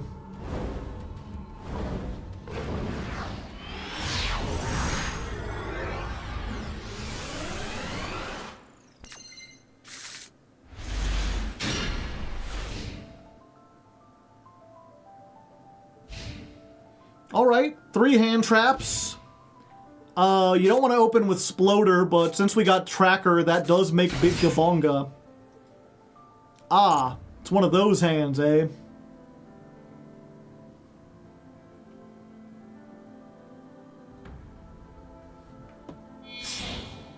I can make the Link 1 Blue Eyes.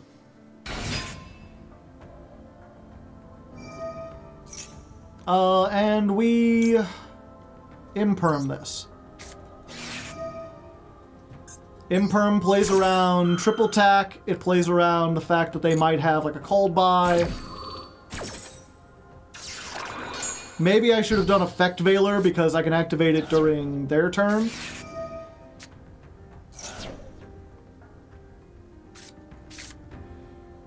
Alright, they got the True Light.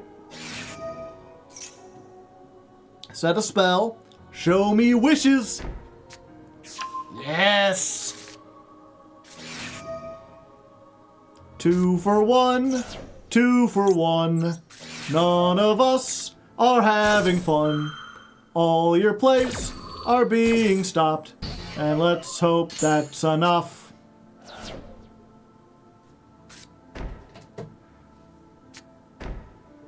Okie dokie. What could those traps be? Probably in perm, maybe the one thing. Alright, that's a better. We could start with the tour guide. That's a 1 card,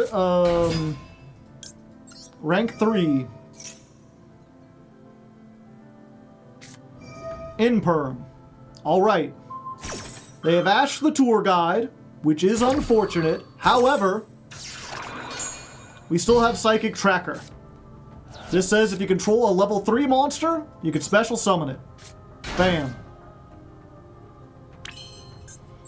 And then, we can finally overlay for the biggest, the greatest, the Goblin Biker Champion. Welcome to the field. Big Gabonga. Bonk. Will the effect resolved? Ah! We're never gonna get this!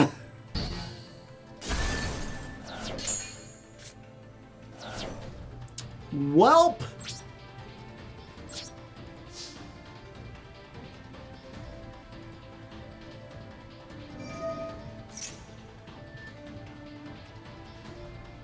I got gabonked.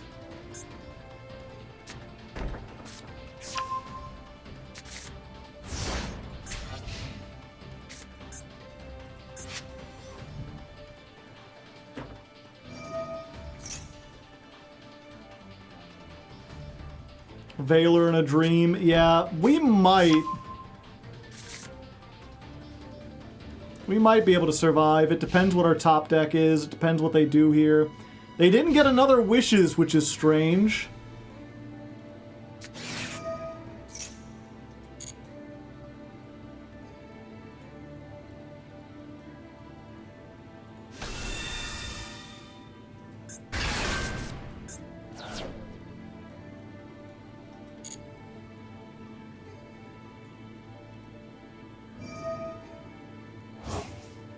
Okay, so they're making that, trying to go to get the trap set again. The Effect Veiler will be able to stop that. Wait, no it won't. Because they could stop it with the Neo Ultimate.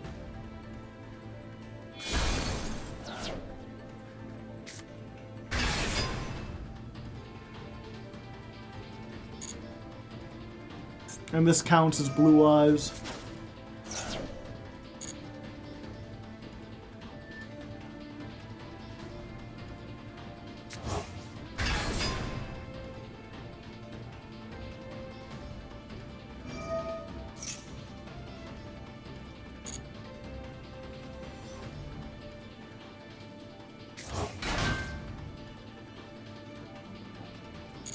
Mega doomed. Yeah, I think we are.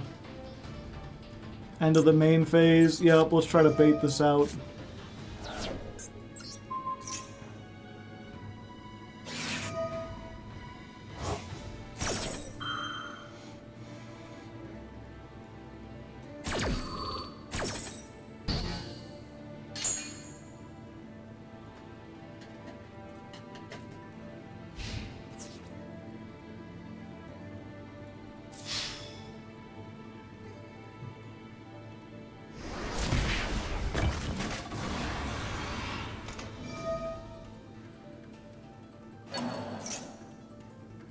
Okay, they're adding that back,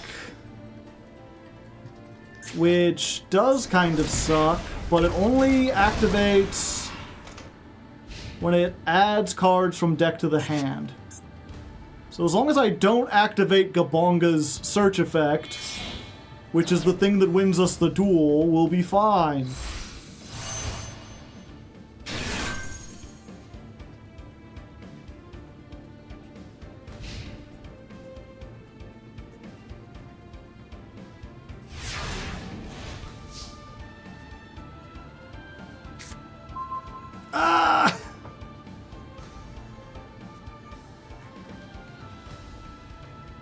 Yeah, we're just dead, unfortunately. A sad state of affairs, to be certain.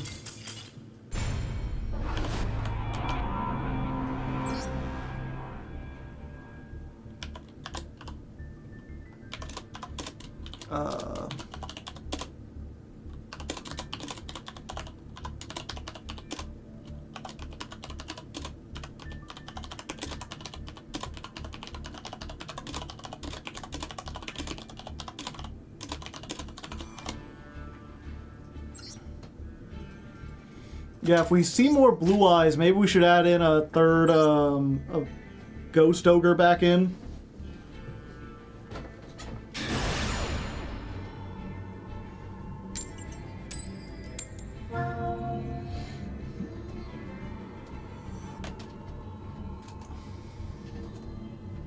More tempai, making me go first. More tempai. This deck really is the worst. This ain't great. Okay, we still have potential. Let's start with emergency teleport. Okay. Let's get Psychic Wielder. And then what we have to do is normal summon... Actually, if this is Tempai, Max C ain't gonna do a whole lot. So let's summon the Max C. And then activate this. Tribute that off. Grab Douglas Charger. Douglas is going to search us a spell trap. Yeah, we get the only one that we can actually operate. And then, we're trying for it. We're going for it. Can we make the big Gabonga and actually resolve its effect?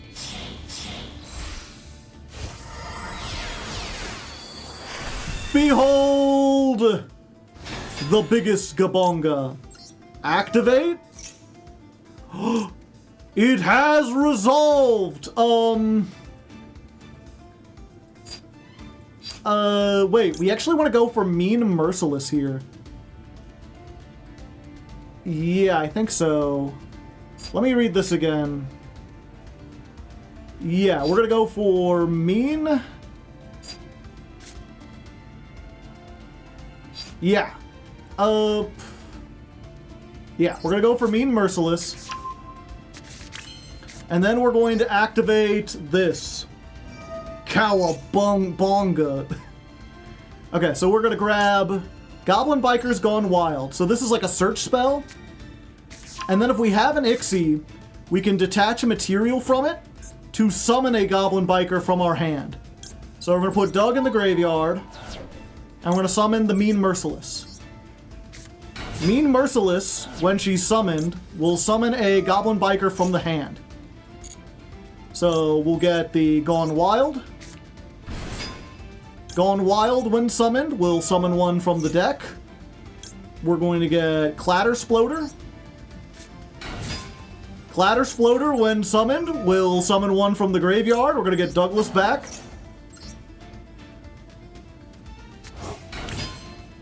And there you go. Lots of monsters. Let's go ahead and start making some other stuff. At the risk of playing into Nibiru, I'm going to make Armored Ixie. Ixie Armored Torpedo. I'm going to activate. We're going to detach both. Draw a card. I like free cards. Then we can rank this up into Ixie Armor Fortress. Normally we would detach to search Armored Ixie, but we can't. Instead, we're going to use Mean Merciless in the graveyard. During our turn only, we can detach a card from a monster. And then summon her. She's banished when she leaves the field, but that's fine. She won't be leaving the field. She's going to become Ixie material. Let's insulate against Nibiru by making Bamboozling Gossip Shadow. The Bamboozler! We're on the loose! Then we're gonna rank this up into this. I don't even a full armored Dark Knight Lancer. Sure. What is this activating in the graveyard? Banish this card, detach a material, add a goblin from your graveyard to your hand. No, I think we're good. Then we set this. So this negates a monster. This gonna represent two gobbles, two sucks. This is a suck. And we might be able to make a rank 6 during our opponent's turn with the this. If you don't know, full armored Ixie, or is that what that? Yeah, full armored Ixie lets you Ixie summon during your opponent's turn with monsters on the field. Most decks that play this armored Ixie package use this to turn this guy into this guy during the opponent's turn. But we have the ability to put enough 6s and 3s on the field. Unfortunate. Book of Eclipse. Okay.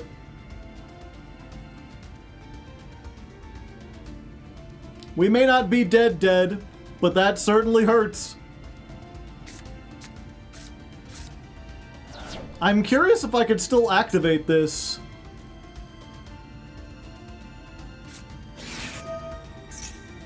Okay, they're going for engage. I can still detach mats from face downs. Okay. So I can still summon this as long as one of these three is still online.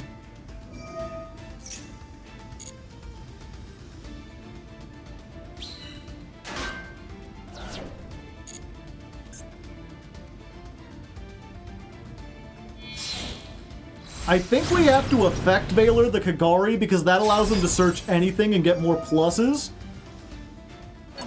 And we do not want that. So we're going to affect Veiler.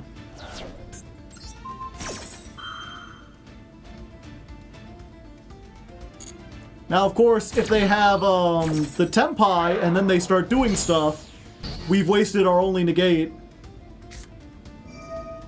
But they had Sangan summoning anyway, so what were we going to do?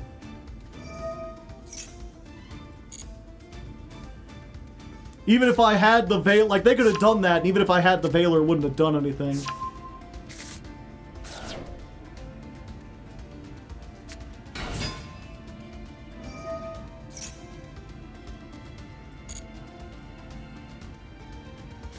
Yup, limited.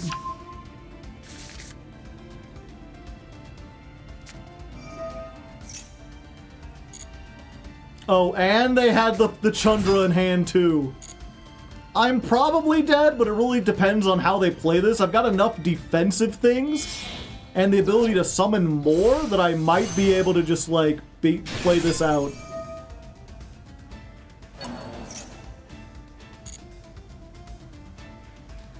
They have to attack some things.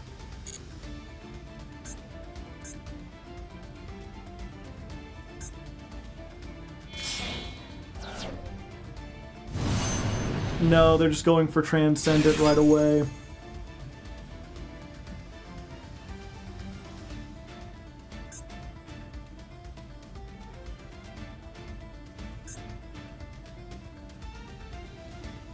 Do they want to change me to attack position?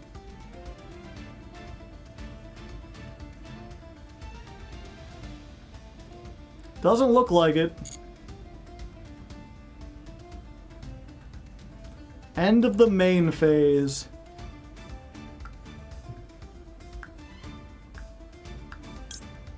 Do I want to do this now?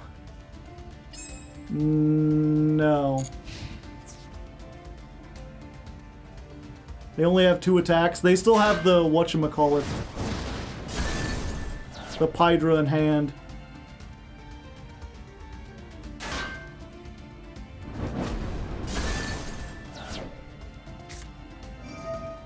Or the Kaiman, I should say.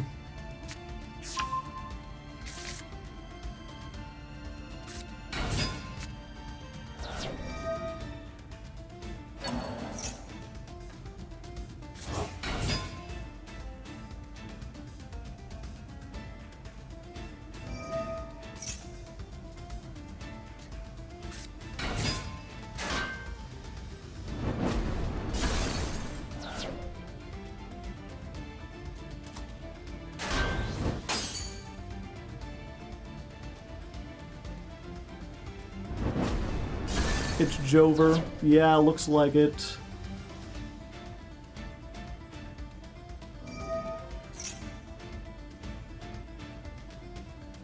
It really sucks that, like, they're lit. You know, I'd understand making a thing where it's like you can't affect them during the main phase because they do everything in the battle phase. I could understand making a card that says they're a battle phase deck, you can't activate anything once they get to the battle phase. Having both is just like, well, when can I play the game? You know? They should be one or the other. They should have some weakness. Giving them the ability to go off in the main phase and make something that prevents... Wait, it's no longer there.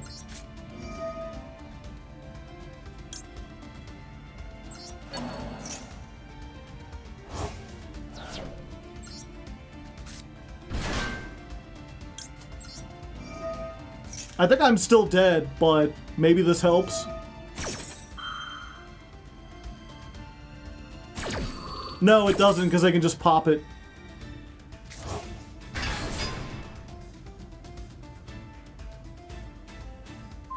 But wait, they didn't destroy it with Trident Dragon.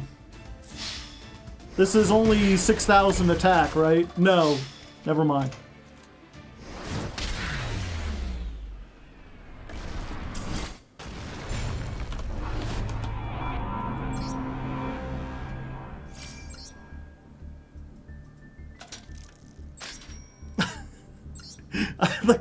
The fucking bike falls over and makes a little chime sound.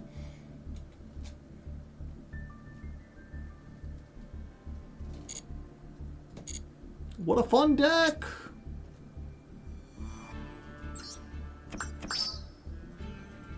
Just 2 Eclipse. Yeah, I don't know if there's a, there's not a rank 3 that negates spell traps except Totem Bird, right?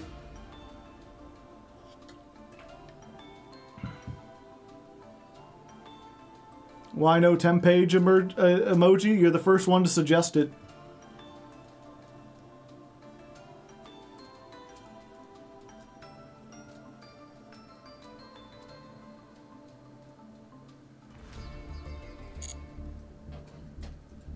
We're not an emote-heavy chat room. We could be. I'm just not good at coming up with emotes. No one ever suggests them. No one's ever, like, made an emote for me. Except for, Mr. Nova made one, but, like, it's... I think he misunderstood how small an emote would be. Okay. We get to go first. We have a lot of stuff we can do. We have cards and things. Well... Special summon.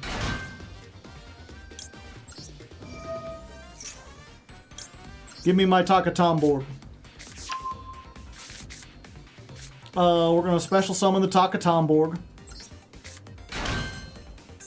We're gonna go first, and we're gonna make Bamboozling Gossip Shadow.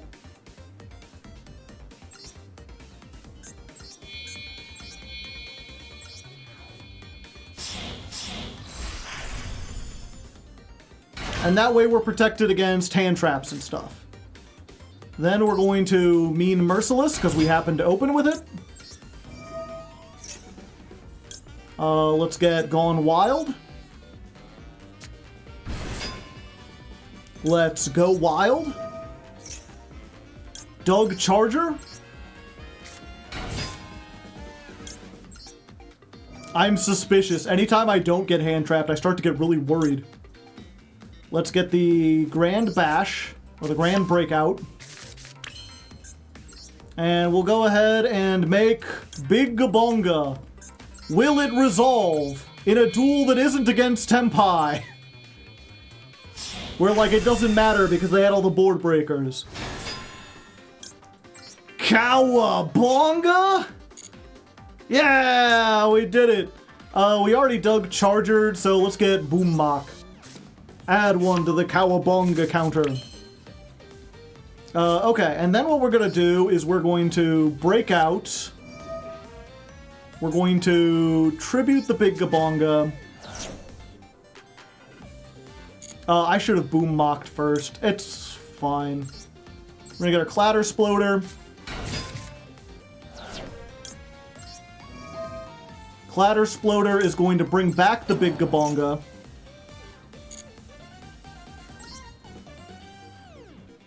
Because it doesn't need material to do stuff. Mean and Merciless. Oh wait, no. If we did that, it would take it off of Bamboozling, and this needs to detach too. Yeah. Okay, so what we're going to do is just make IP with these two. There may have been a better... The thing about the Goblin Bikers is because all you've got is like a million cards that say, you know, special summon a level 3, your board states are really unpredictable. It's like a non-linear game plan. But this still represents like 4 disruptions. We got Big Gabonga with the Gone Wild attached. We've got 2 different ways to trigger it. We've got the Imperm, we've got the IP, we've got Bamboozling Gossip Shadow.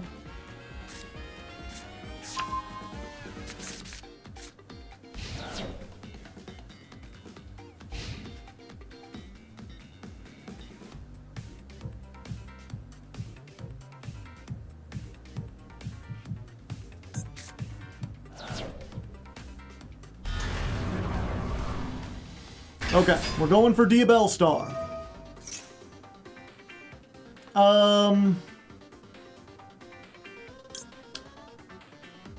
Nah, I'm gonna save that. I'm gonna save it for when we need it.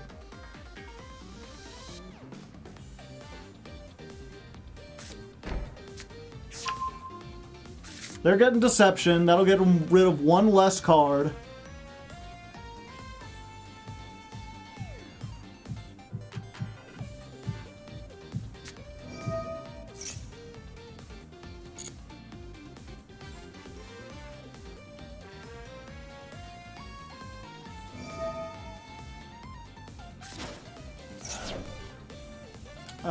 Okay. Interesting.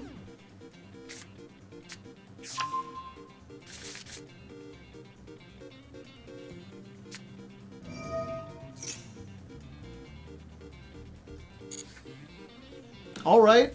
We just gotta be patient, chat. Lore duel? This might be a lore duel.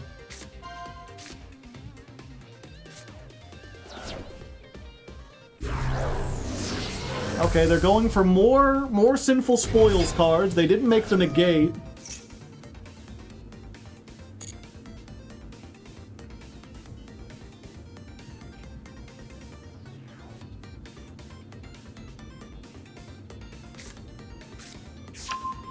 Subversion?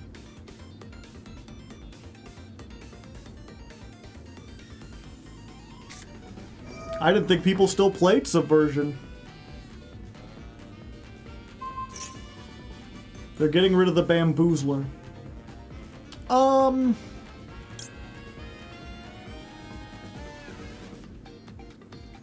Okay, we might as well do this. So, what we're gonna do... We're gonna activate Clatter Sploder in the graveyard. Since the Bamboozler's leaving anyway...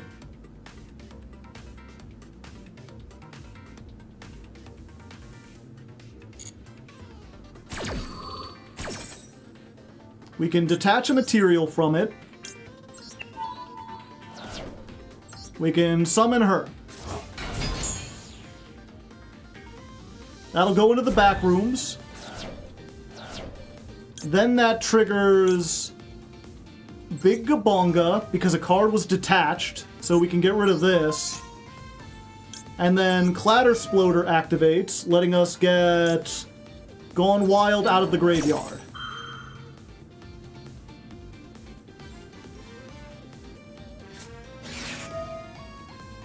Called by on the Gone Wild. That's really unfortunate. Because that means now we don't also have the effect if we detach from Gabonga. That's what I was hoping. Boom Mock can detach and then we would get another slurp.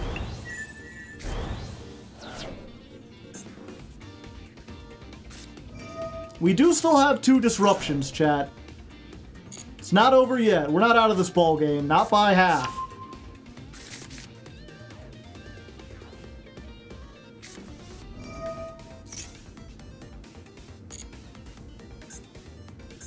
Okay, so they're going to tract, add the engraver. They already had Lurie. Lurie effect. Lurie comes back.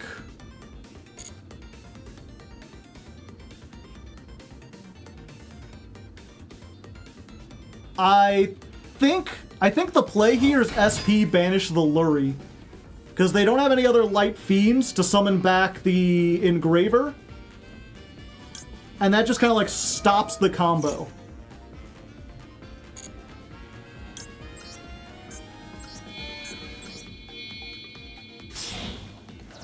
So use these 2. We make Spa. Spa effect. Banish this.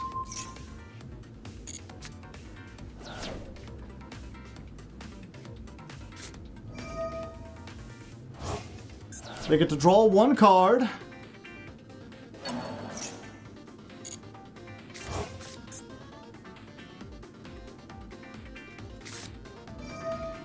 Bonfire. Have they not normal summoned yet? Oh, it doesn't matter. Popular. They're about to be popular.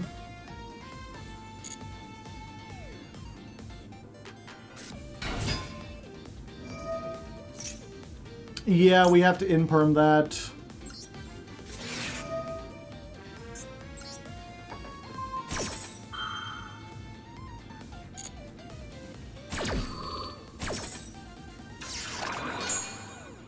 If nothing else, we can't let them get back to the subversion so they could move Gabonga into the back rooms.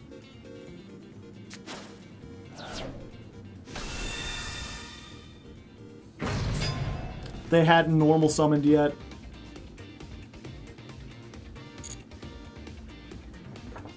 They can't get over a Gabonga, though.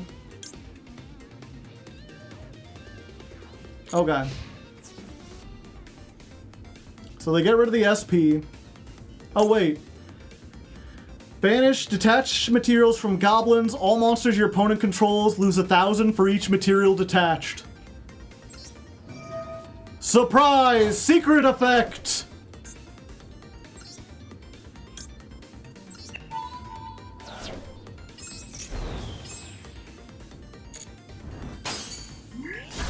$800. They crashed their motorcycle.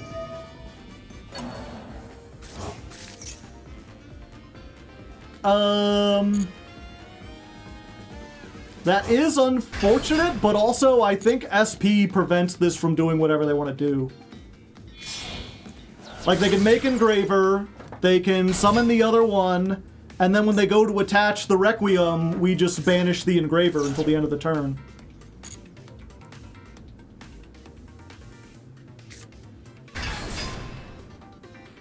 It's already past the main phase, so they can't do that. Yeah, we just, like, tag out. And this is where they reveal the last card is Lancia. Alright, there you go. If you go first, and you resolve Big Gabonga, and you don't fuck up too badly, you can beat the Snake Eye Fiendsmith Azamina deck. It's just you have to do all those things first.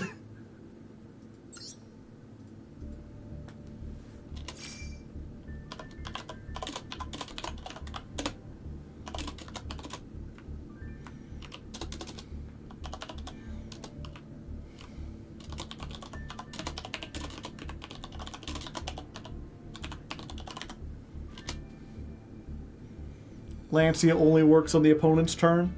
They have the errata to Lancia. Like, they've just gone in with a Sharpie and marked out. They're like, actually? Actually? My version says that I can. Are these still any good?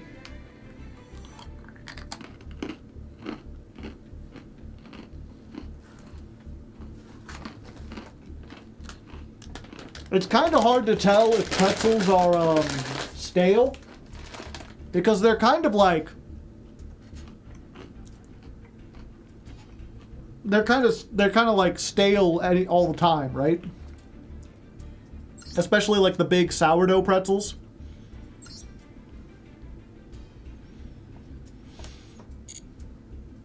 Okay. Give me a second, chat. I gotta pee real quick. I also gotta look. I ate dinner a little later than I wanted to. I'm gonna have to eat some.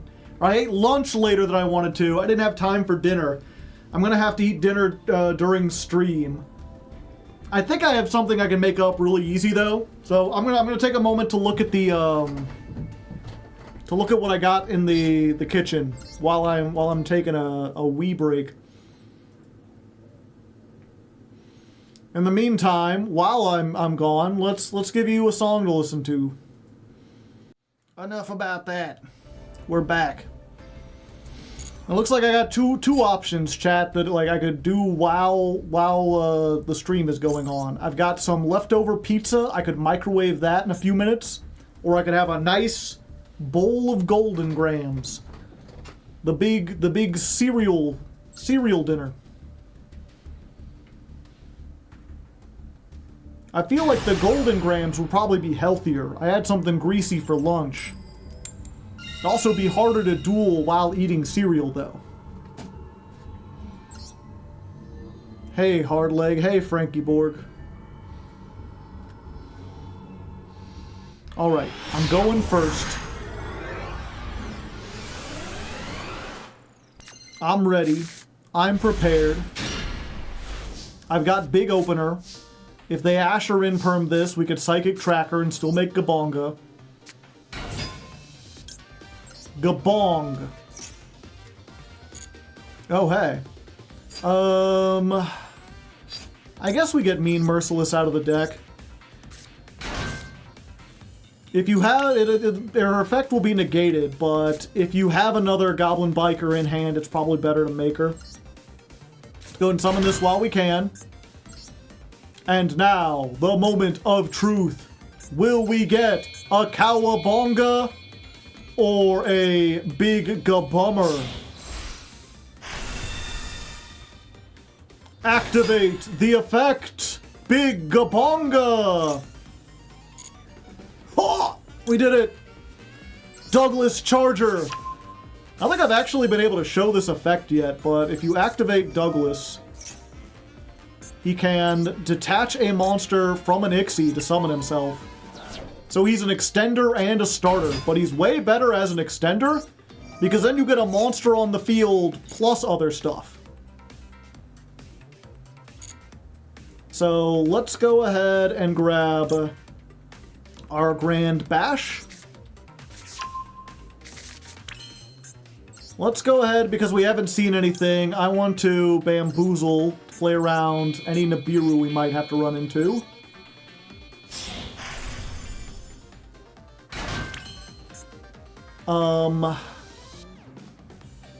Let's see. Yeah, I think we just do this then. We use Mean Merciless. We detach the Psychic Tracker. Summon her. Use her effect. It's a pity that we won't get the Clatter Sploder, like, advantage. Ideally, you want to, like, send Gabonga off with, like, the breakout and then summon this and then do stuff. But with this hand, it just wasn't really viable. Instead, we're going to go ahead and do the Armor Ixie stuff. Torpedo! Pew pew! Detach 2. And then just having That's a hell of a draw! Just having Clatter Sploder in the graveyard for the opponent's turn will ensure that we have the ability to trigger Big Gabonga. And then we can detach this. We can add our armored Ixie unit.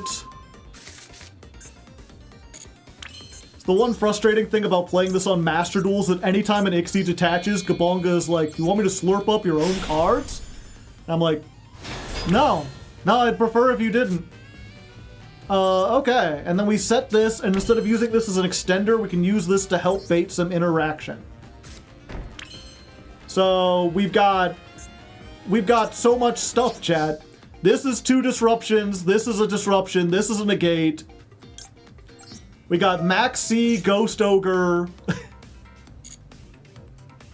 plus a Bestial. It's crazy. We're crazy. Evenly matched coming, yes. Entirely possible.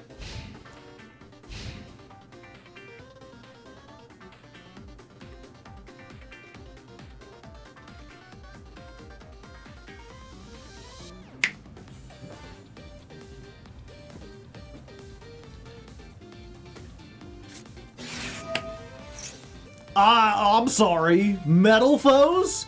Metal Foes, chat. Now that's a name I haven't seen in forever. Complete pendulum scales. I'm gonna have to max you here, I'm sorry.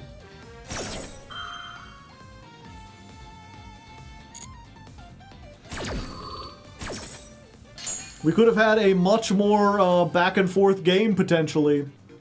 But the Master Duel ban list is silly. Do we just Ghost Ogre this? It's probably gonna be our best bet. It stops them from completing scales, possibly. It's technically a 2-for-1. It gets rid of the scale and stops them from searching.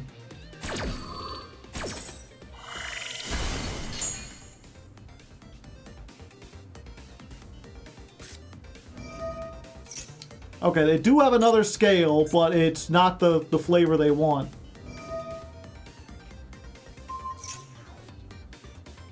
Okay. Metal Foes Fusion. They're fusion summoning.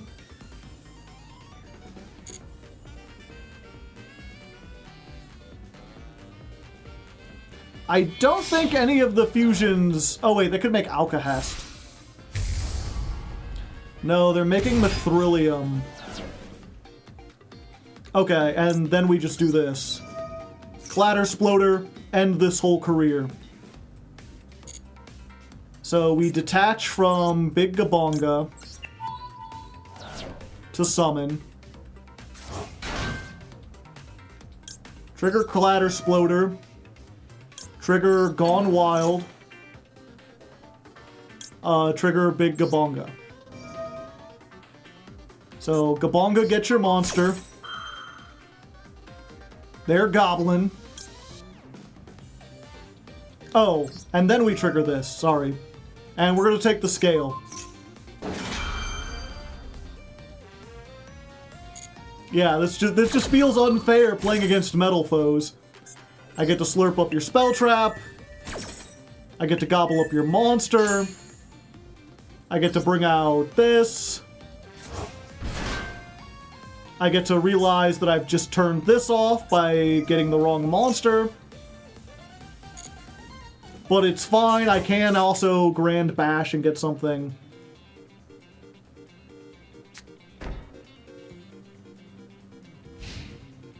Do I have any lights and darks in the graveyard? I do. Let's go ahead just to show off how mean I can be. Let's Grand Breakout.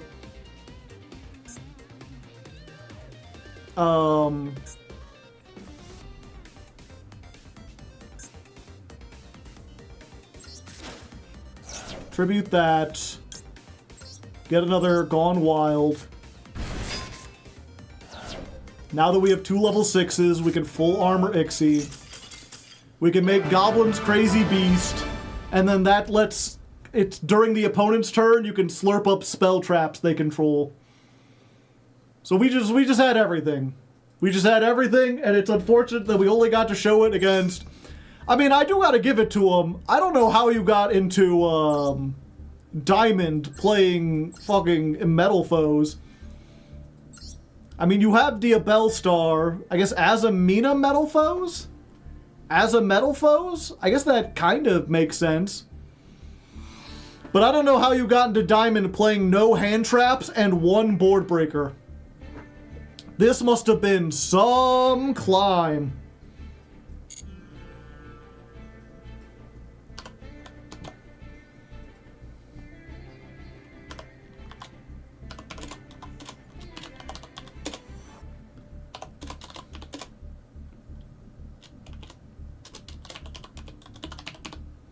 People can play more than 1 deck. True. I had considered that. Let them cook. I did. Give me 1 second.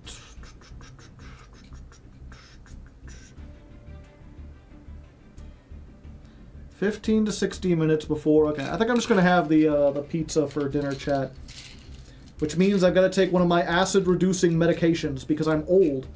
And if I eat a greasy food, I'll get like really bad heartburn, and then I won't be able to sleep. And then I'll have waking daymares, and I'll be unable to tell fiction from reality, and think that I'm in a haunted house, and then they'll make a movie about the haunted house, and people will mock me for my visions for the rest of my days. Is that what you want?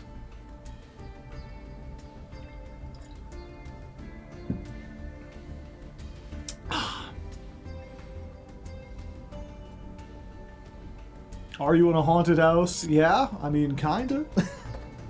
Critter is a spooky ghost.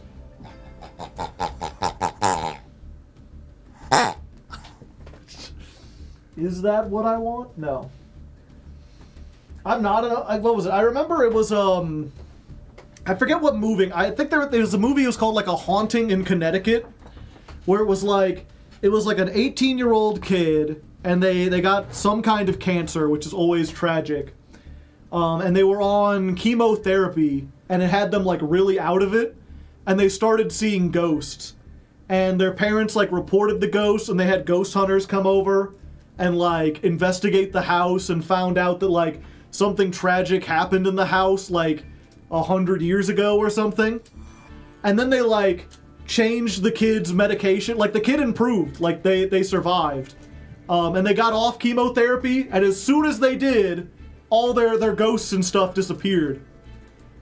But the ghost hunters like wrote like a book or something about it, and then they made a movie about the experience. And I remember like watching the behind the scenes where the director kept like going up to the kid, and they're like, "We want to tell you about the ghosts and everything," and he's like, "Oh, those were just hallucinations because I was on like really heavy medication and stuff." And they're like, "Yeah, but you saw some things that you can't explain." He's like, "No, as soon as I went off the medication, they stopped." Like, and no one else saw them. Ugh. He's like, "I'll sell you the rights to my likeness if you want to make a movie, but I'm not going to sit here and lie to you." He's like, "It was very obvious to me that it was just because I was like high on medication and I was seeing shit." But it could have been Ghost. Yeah, they just conveniently only showed up when he was really high on medication. But yeah, I remember that because then there was a time when I was working at Dunkin' Donuts, and that place was kind of a shit show. I was like one of the only like good workers there, and the manager really needed help, and the manager tried her best. There were a couple people that really tried, that made me want to like try to make that place work. But the problem they had, right, is they had you gotta, what was it? Not only is Dunkin' Donuts 24 hours, but they kind of have to be 24 hours because you've got to start baking the donuts because they don't fry them, they bake them. Same with the bagels, and you got to start that process at like 3 in the morning to make sure that shit is ready at 6 in the morning when people start coming in. That's the big rush for Dunkin'. It's like 6 o'clock, people on their way to work. And so we had a guy who was willing to work overnights, but he could only work 6 days a week. Like, that was the position. They could not find another person, and they were like, "We'll pay you time and a half to work the 6 days a week." They wanted him to work 7 days. He's like, I need a day off. And so basically, even though I worked the morning shift, I agreed to work 1 overnight shift a week. So my schedule was, I worked Sunday, Monday, I had Tuesday off, Wednesday, instead of waking up at 5 in the morning and going in to work 6 to 2, I went into work at 10 o'clock at night and worked until 6 in the morning on Wednesday. Then I had Thursday off. Friday, I was expected to come back and work 6 in the morning till 2. 7 days a week is horrible. Yeah. So I only worked 5 days a week, but it was like Friday, Saturday, Sunday, Monday, I worked 6 o'clock in the morning until 2 at night.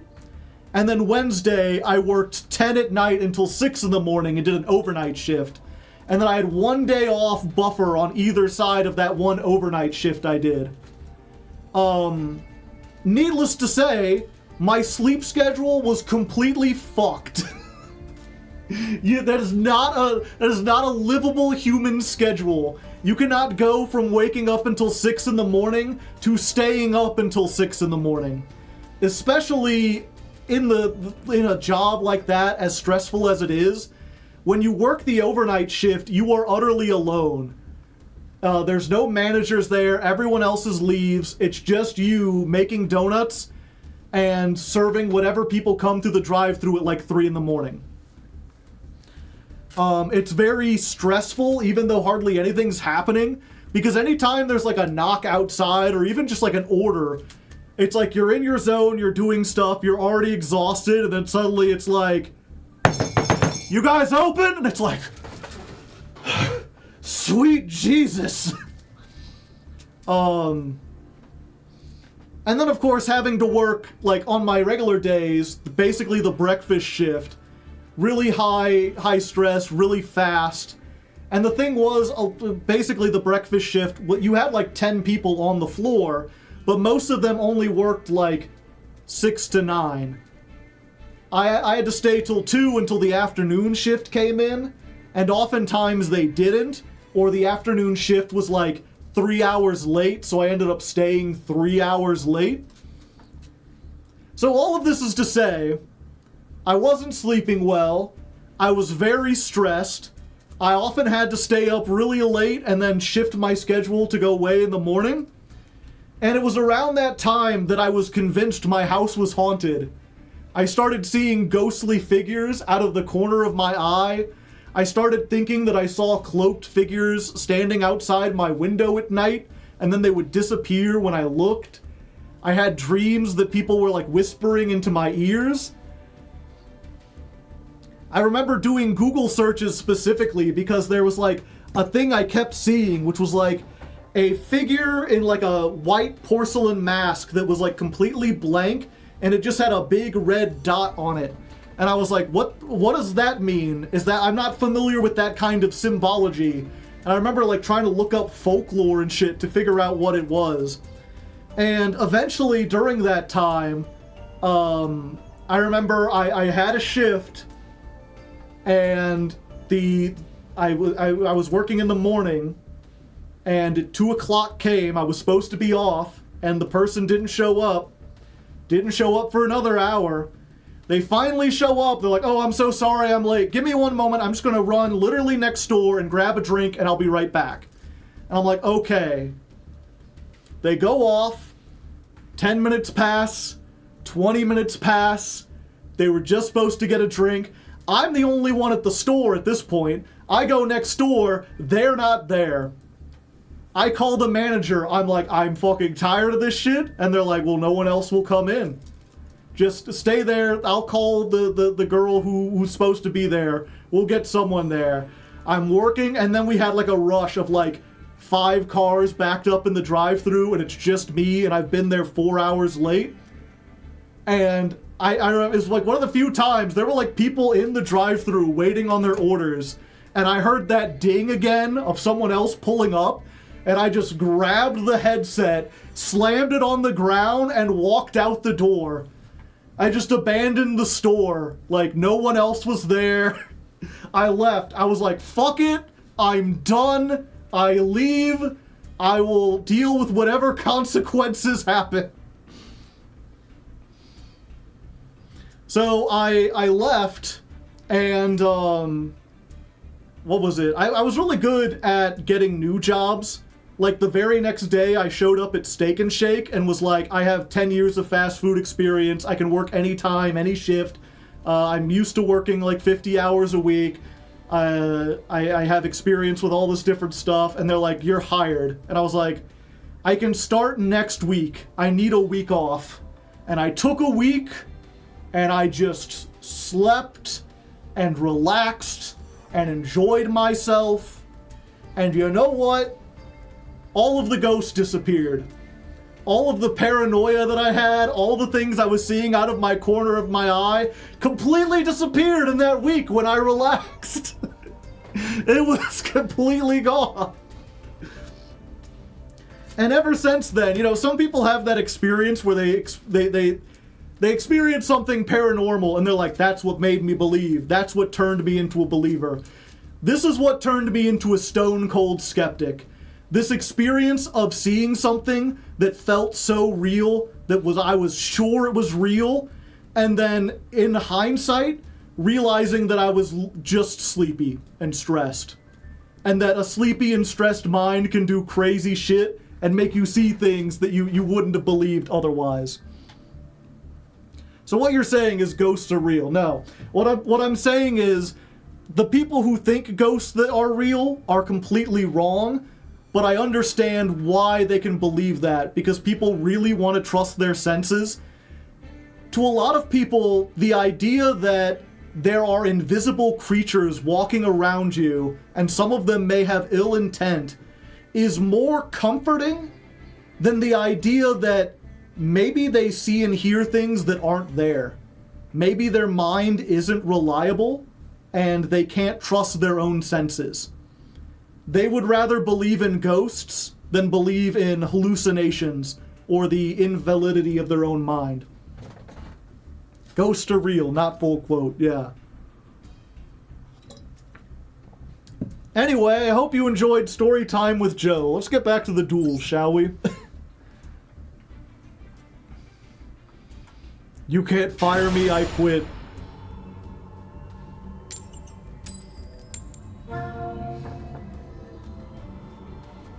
Ghost ...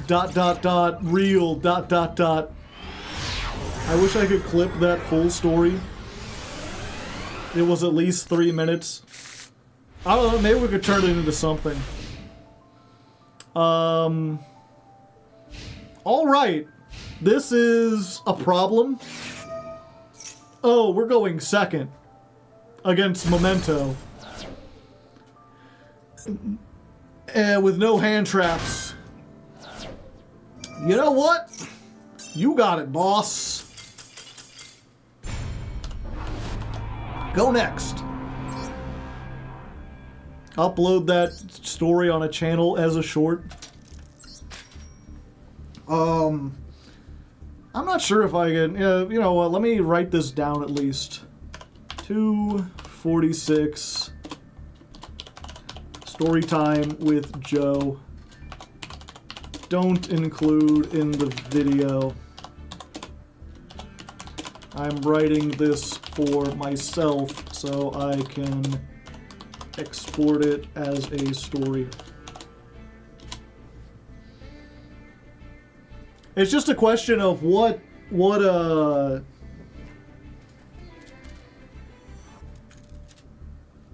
channel would I put that on? Do I release it as like a clip on Raw Hardleg and try to get shorter form content on that? Do I release it on the Hardleg channel even though it's not politics related because it's like a regular story about like working conditions? Or do I put it on the main channel and just be like, fuck it, you know, you've got Discord democracy stuff, you've got the Legend of Lefty. Today, I'm talking about ghosts.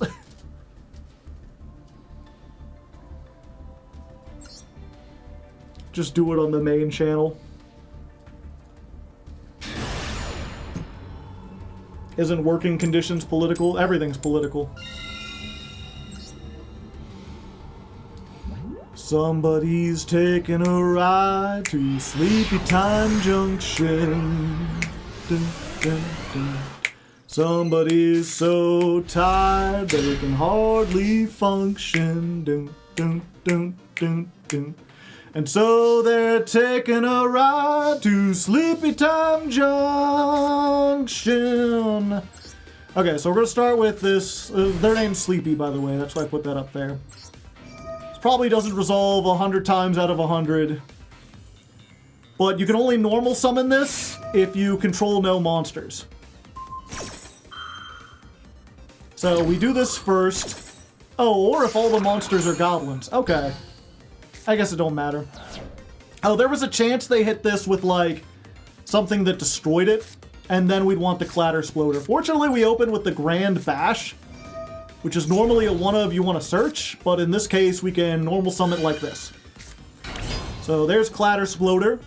And then, in addition to giving you 2 normal summons, you can target 2 goblins, make one monster's level become their other level, or make their levels become their combined levels. Using this, you can make rank 9s if you want. That's not what we're going to do.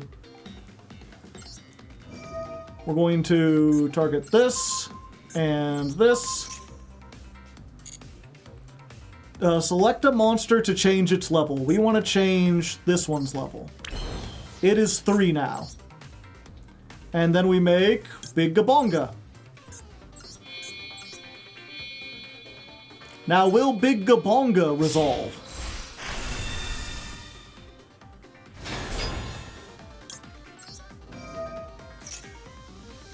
Looks like it! Cowabonga! And now we can Doug Charger.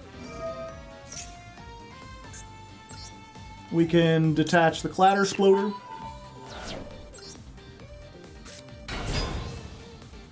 Let's use this.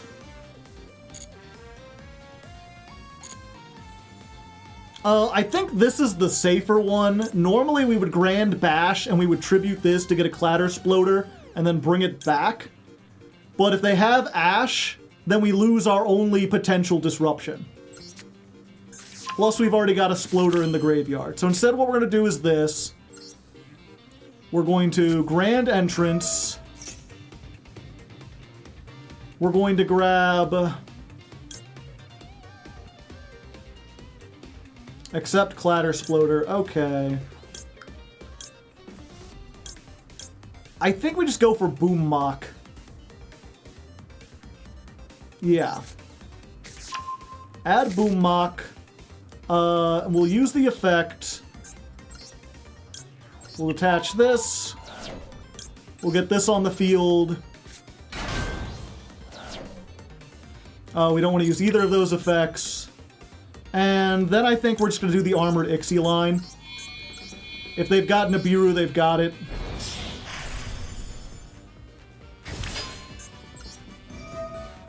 This gets me much more stuff.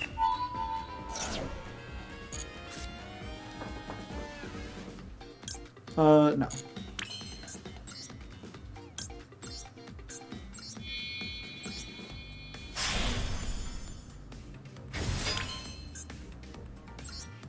Let's go ahead and get our trap.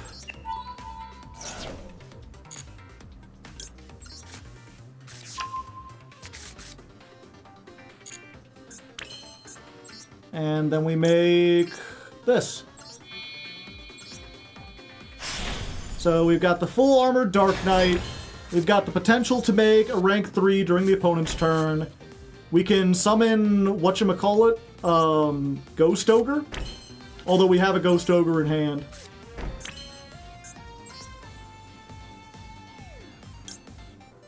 Yeah, I think we're good. And then we just add the other Gone Wild to this during the end phase.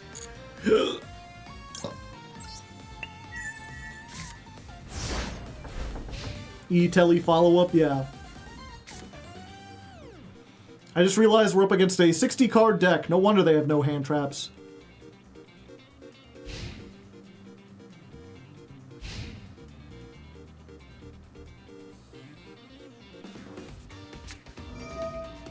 Okay, we're adventuring. We're making it out of the 100-acre woods with this one, folks.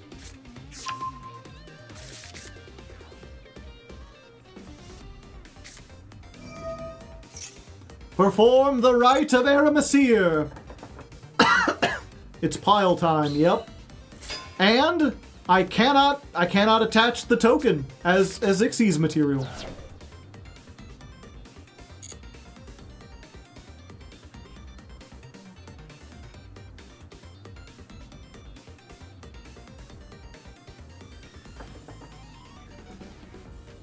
But you can take the spell, yeah. But this is a good opportunity to use Ghost Ogre.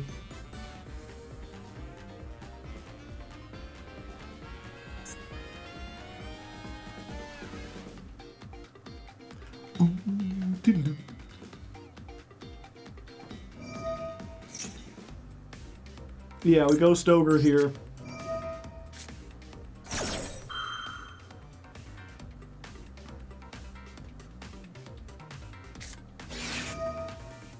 Called by. All right.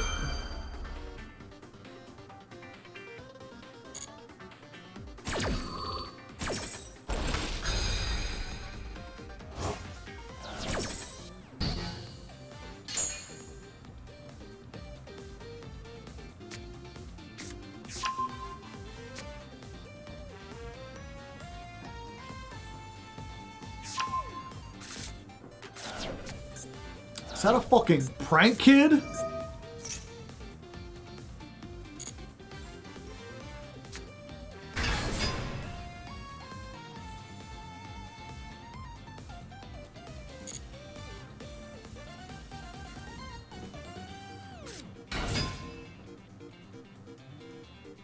Okay, let's try this. We're gonna start with Boom Mock.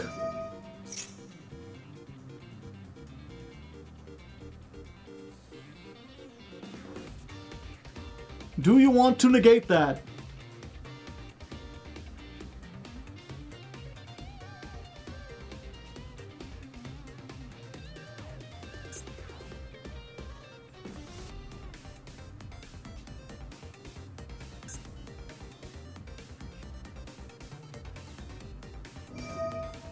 They do. Okay.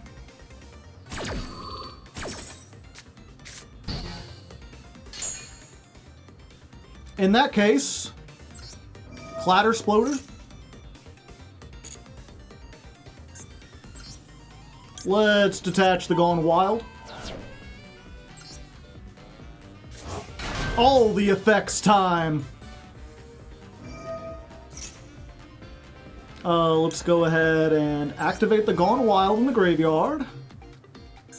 We're going to absorb that, so you're not going to get that effect. And they quit. Yeah, that's another case where the Gone Wild gets it, the Gabonga eats their Roxy's, the Clatter Sploder gets us another Doug Charger, which searches us follow-up. We use the trap to make the Cicada King, so we have another monster negate. And that'll put the trap in the graveyard, so we could slurp something up with the thing. When the deck works, it works! What can I say? It's just getting there.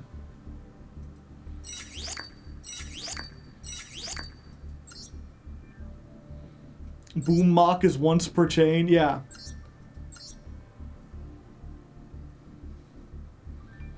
Boom Mock, oh. That was Sprite. Who knew? Exodius too, just in case. Yeah, you know, Boom Mock is especially funny if your opponent happens to be playing, what's it called? Wave High King Caesar. Because Boom Mock says, once per chain, during the main phase, if this is in your hand or graveyard, detach a material from either field, summon this. You cannot special summon Boom Mock until the end of your next turn. So, if it actually resolves, if it summons itself with that effect, then you're locked out of using it for this turn and the next turn. but the effect itself is only once per chain. So if they get something like a wave high King Caesar, you can activate Boom Mock, they detach to negate, it wasn't summoned, so as soon as the chain resolves, you can just immediately try to activate it again. Until it actually hits the field, its once per turn has not been satisfied, essentially. It's just fun. They made it once per turn, but they basically, the way they worded it is, once per turn, if this effect resolves, you can't use it until your next turn.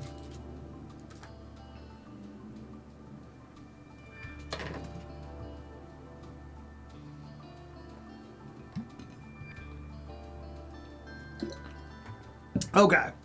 I think it's time for me to get my pizza real quick, chat. I'm gonna go microwave that. Should only be a minute.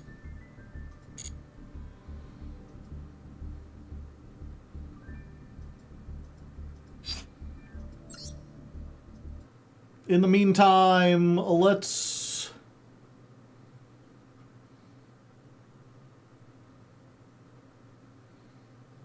I was like, should I play a song? I feel like I need to keep you entertained with something other than a song. The problem is all the videos I watch on YouTube are like 2-hour-long deep dives into shit.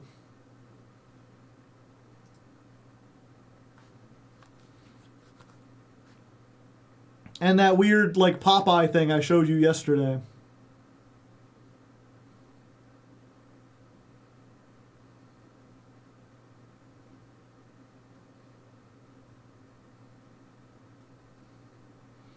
Oh, well, you know what?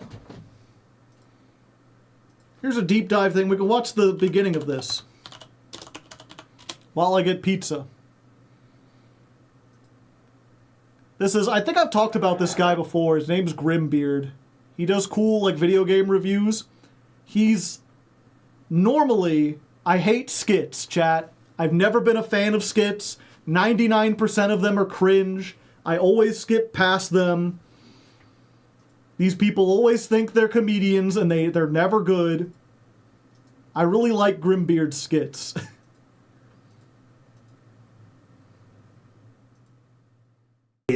I feel nothing but a cold spirit in you, just like a devil. You want to know why? You see that?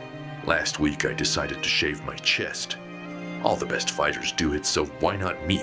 Well, for 2 days I was as smooth and slippery as an eel. I was wriggling around in my bathtub for hours, making glub glub noises. But then the itching started. It got so bad I would do anything to make it stop. So I sold my soul to the devil, the scars from an unrelated accident. You know, it passes by.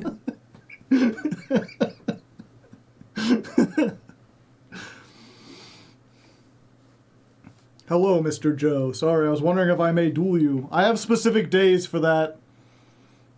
Today is not one of those days. You gotta show up more often. What? Yeah. I put on those videos when I go to sleep, and like half the time I'm like, it's in the distance, you know, he's just, his voice is talking or whatever, and then it like gets to that part and I crack up. For 2 days I was as slippery as an eel. Wiggling around, making glub glub noises.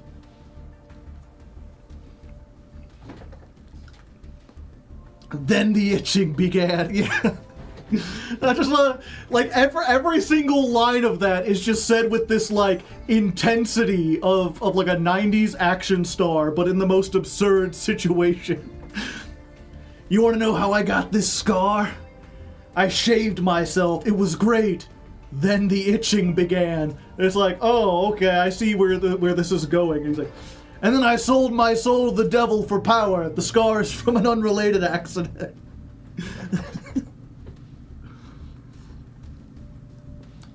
You make those smokes out of mods? I will say another nice touch about, he often does these skits where he talks to like the characters in the video game, but he doesn't use AI for them. They're all made by taking voice lines actually that are in the video or in the game and like mashing them up. In the Chronicles of Riddick, there is actually a mechanic where, like, you find hidden moths that are flying around, and the people in jail in Butcher Bay, they mash them up to make cigarettes out of them. So that whole, like, nice cigarettes. You make them out of moths. What are we talking about? Just some stuff.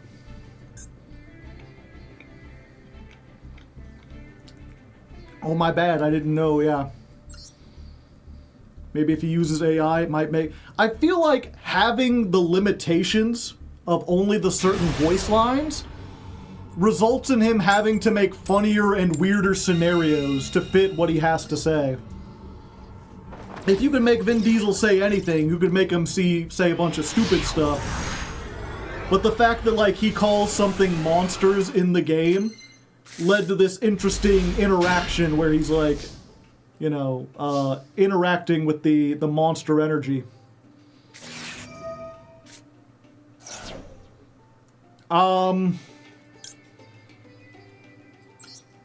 Janie Telly.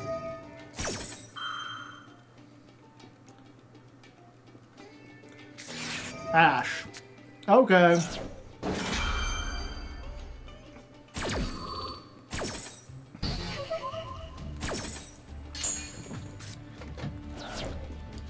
So here's the thing, chat. They're now down 2 cards.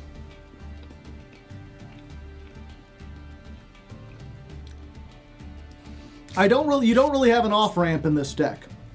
Everything you do involves Ixie summoning and making, like, even if I normal summon Terratop, special summon Takatomborg, make Big Gabonga, and then pass on that with no way to trigger it, I'm giving them 2 cards. I'm re-giving them the resources they spent. If I pass on this, I have 2 negates with Imperm for 4 of their cards, and a million things to follow up for next turn. And I think that's the best way to do it.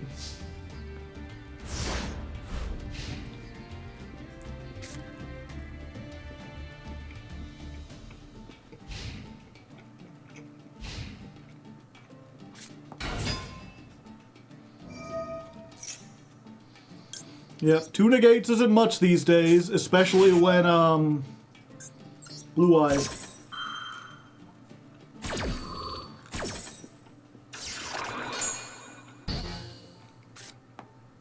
Like, Ether Barrel by itself is gonna eat up 2 negates. Because now they're gonna make the fucking thing. The link. And then if they have, like...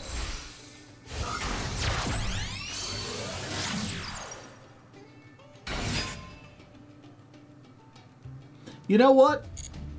We allow them to summon Blue Eyes if they really want to.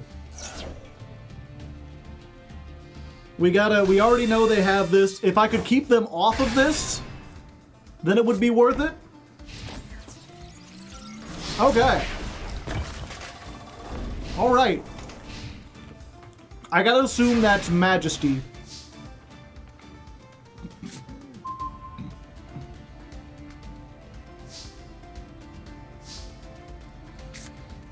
Let's special summon this. Activate.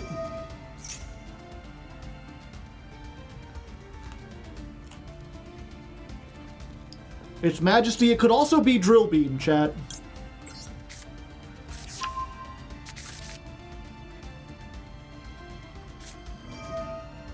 Drollin Lock. Now my Gabonga can't activate even if I wanted to.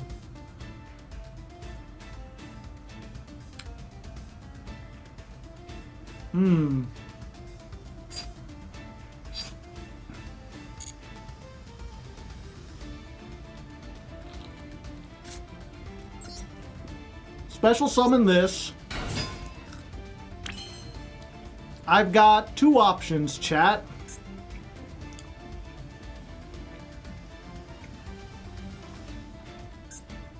I could make Fortune Tune. Either player can target cards on the fields with card effects. If this would be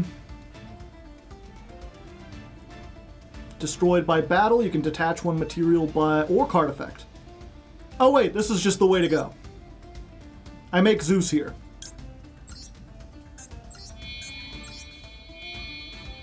We take a lot of damage, but they can't target this or destroy it.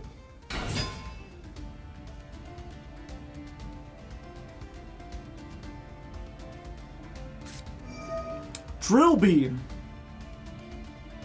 But you can't target it. You can Drill Beam Mausoleum of White if you want. That's a neat trick, right? Yep, that certainly is a neat trick.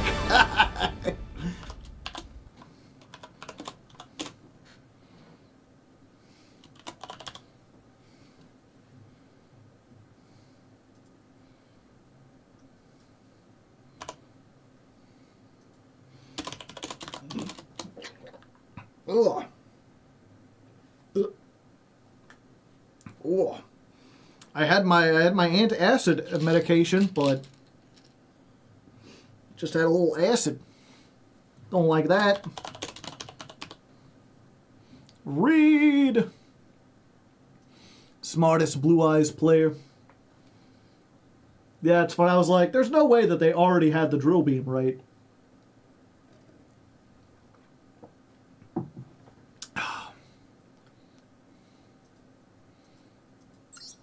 The acid does not go down easy.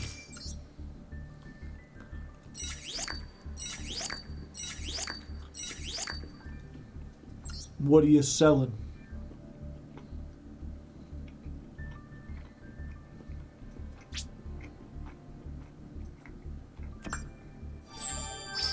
Oh no, chat.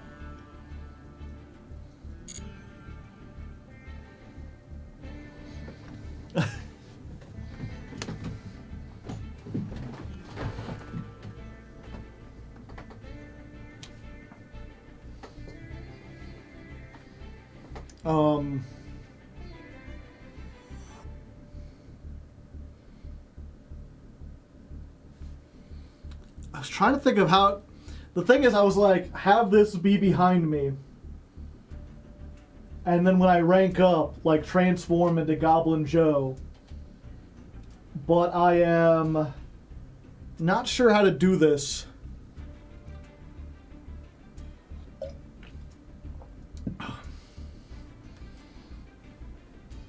Look over there and change.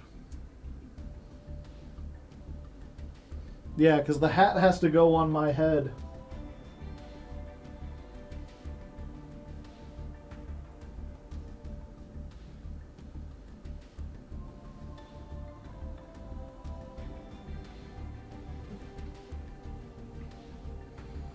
You need to do the drop sheet transform.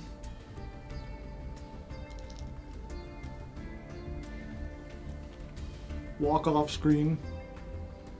You can do it in editing. Yeah, I'm trying to think of how to set it up though.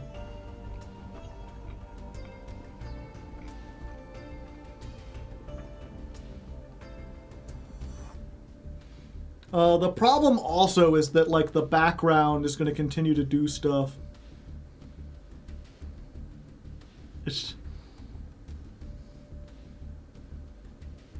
Okay, I think I've got it. Give me one moment. Let's, Hardleg Max C. I gotta remind myself of this character. Master Duel needs to ban Max C. This game has been out for well over a year now, and while it's had its share of legitimate improvements and annoying mistakes, they can play. The fact that all these cards are legal means that a whole bunch of decks are never going to get a chance to shine. Alright, so now that we got all the big ones out of the way, it's time for the Goblin Joe Lightning Round! This is an OCG simulator, and the OCG has Max C. False! The current Master Duel ban list is far different from the OCG's. It may have started similarly, but things have deviated significantly since then. Master Duel is clearly its own format, with it... Okay.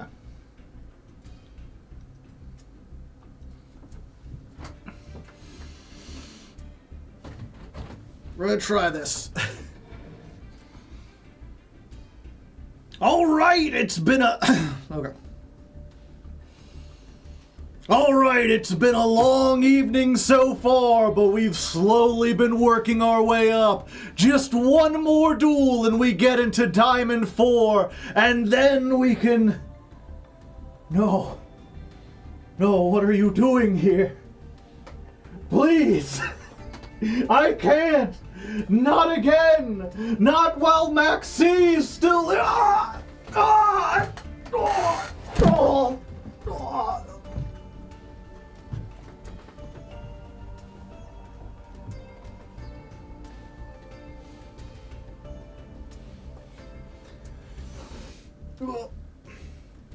Give me a second, chat.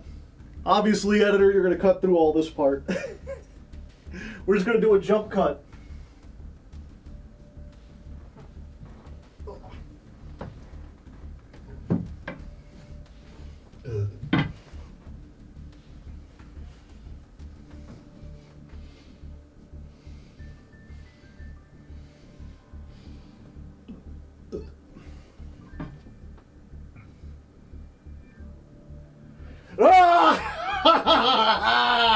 Goblin Joe lives again! The goblins have called me forth from the Stygian abyss, and those that wish to control me will no longer be able... Do I got something on my hat? Why is there...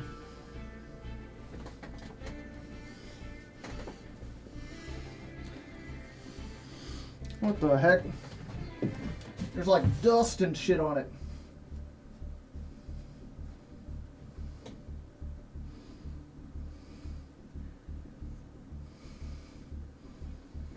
Okay.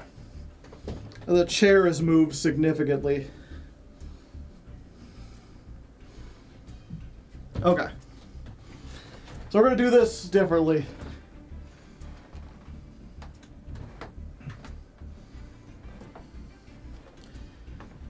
It was like this, right, or something. And we'll just have to, like...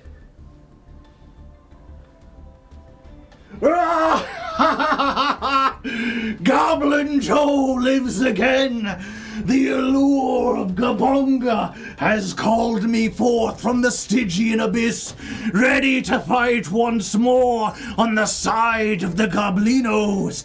Oh, the greenskins will rue this day once more. Yes, a high-stakes battle for the goblins.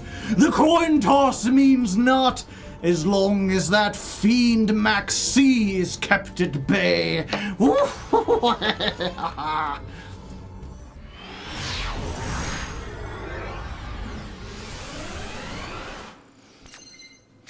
Oh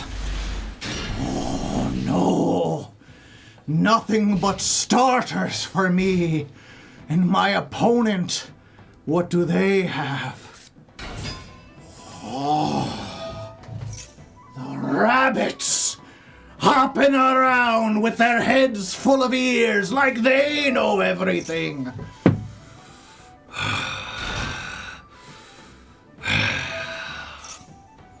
We may not have a chance with this.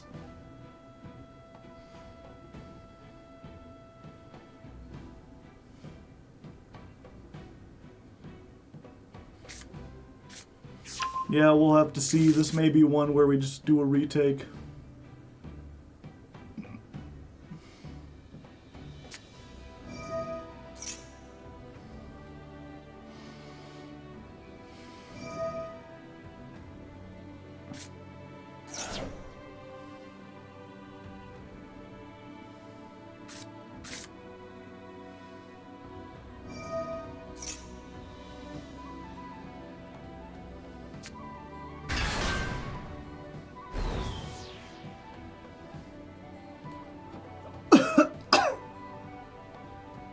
Can we play through Blazar? Probably not. We're gonna try, though. We do have a hand of nothing but extension.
The energy of Goblin Joe broke. I mean, I can't just keep it going the whole time. Are you feeling it now? No. Plus, I think the combination of the greasy food and the Goblin voice has done serious damage to my vocal cords.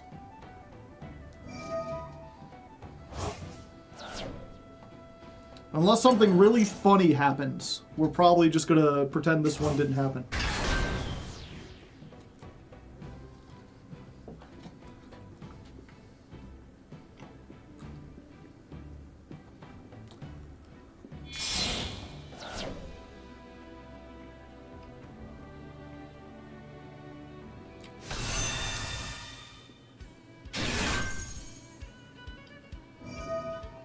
Some tea.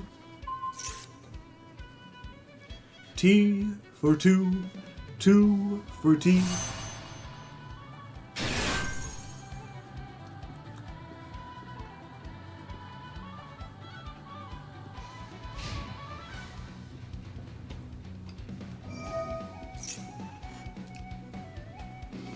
Oh, the dragons! I remember them. From the highlands of Ohio they came, over the hinterlands. If they were Ixies. We'll start with the terror. Behold the terror of my top.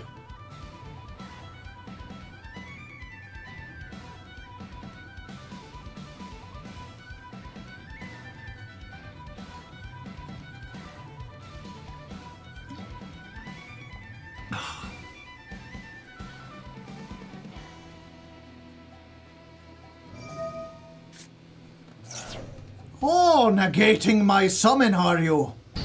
That'll cost you dearly. Not once per turn! Another one! What say you now, Killshot?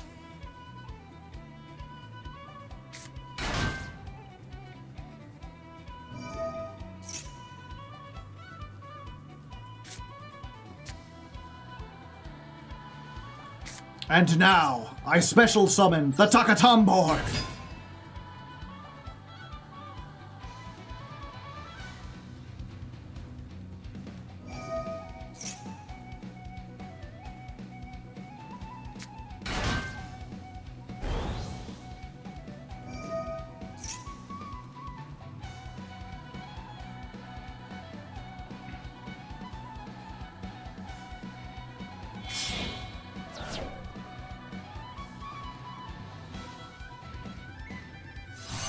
More dragons! Your other dragon's already been banished, fiend! What manner of trick do you think you can bring upon me? Not while I summon the biggest Gabonga! Behold! Creep in fear, Kaishot! The Gabonga searches tonight!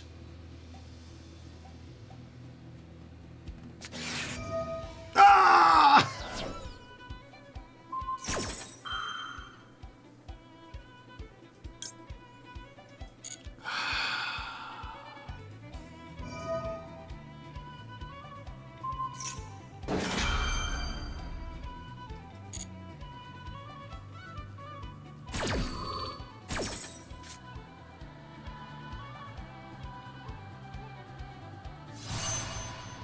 Another blazer. Blazing the path guided by Asarya.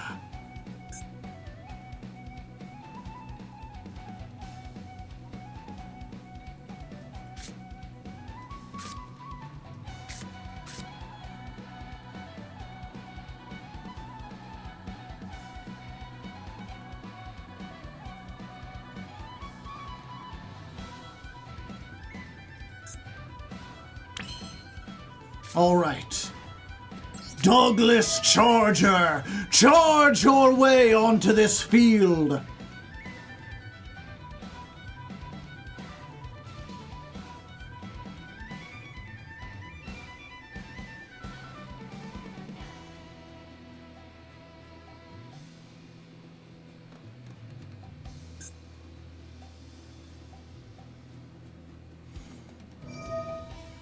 Ho ho ho ho! I see, I see.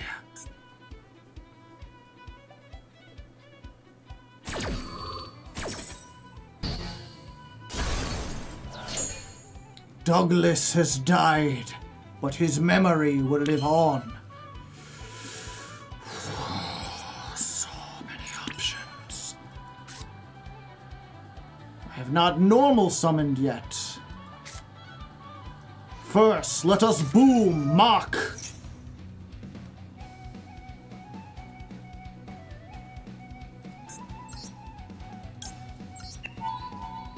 More goblins.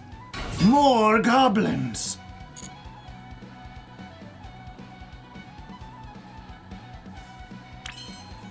Now it is time for our goblins to go wild, my friends.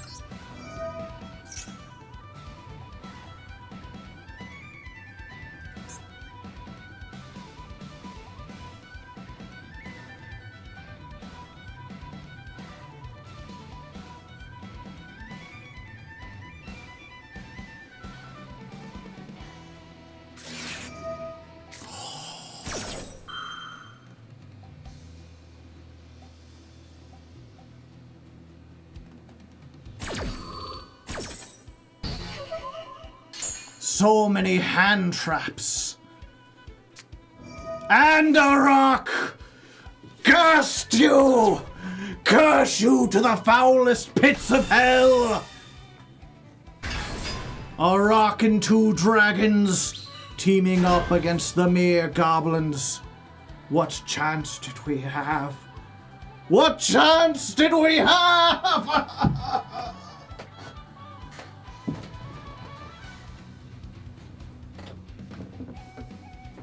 Okay.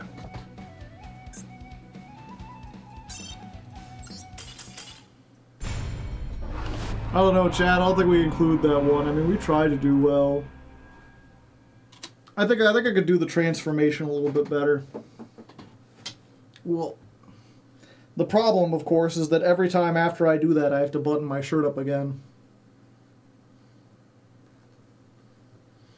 We're not in a pickle. We've been pickled. Cooked, skewered, seasoned, packed, and served. I like how the wizard hat is transparent on the green screen. Yeah. Yeah, everyone does. We've been cucumbered.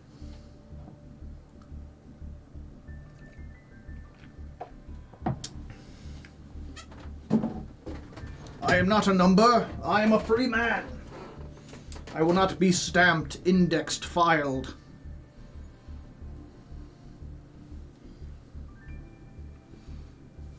I forget if that was on the intro to The Prisoner or just like in an episode.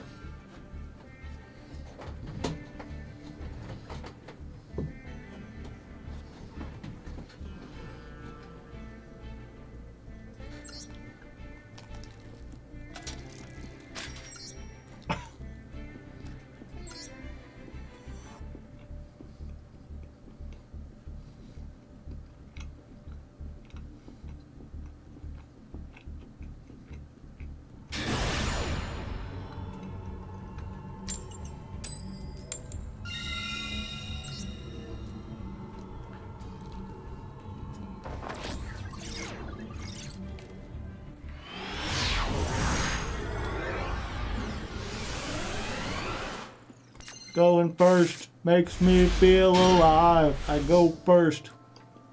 Every extension.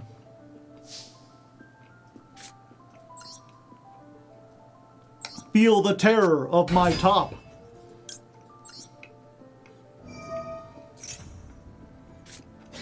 Infirm. Do you think I care? I do not care. 0 cares given. Behold, psychic tracker.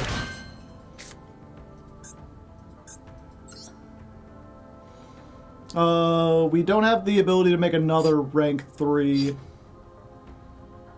Not without giving up stuff, so we must try. Will we get a cowabunga?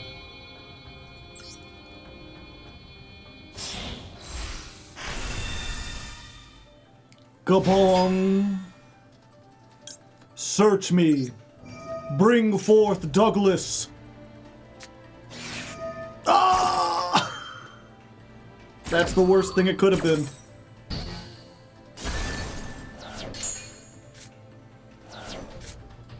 Normal summon. Bring back Big Gabonga.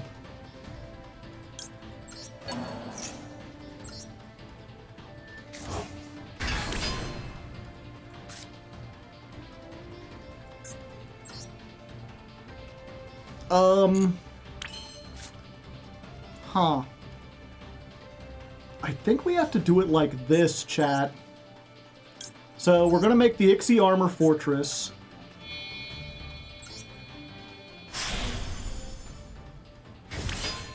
We're going to detach to get our trap.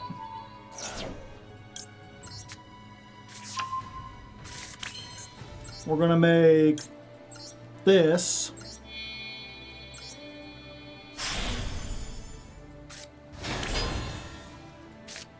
And then we're going to do the grand entrance. We're going to add...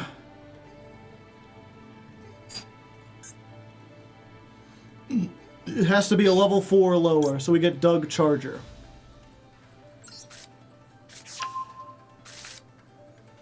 Then we detach from this to summon Doug. Do do do do do do do do do.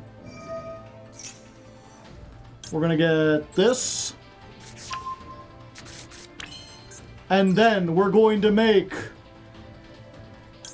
the second Gabonga.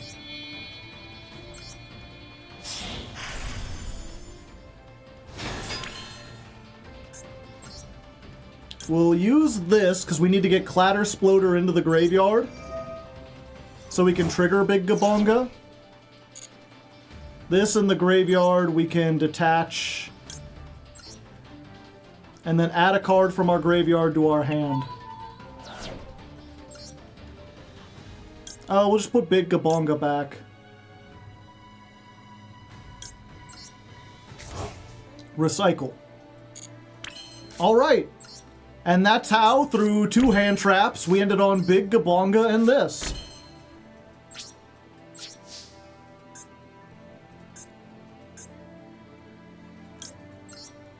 And turn, we attach Gone Wild. We're going wild. They've got 4 cards and all Blue Eyes stuff. So probably Blue Eyes? That looks like Blue Eyes. What is this? Add 1.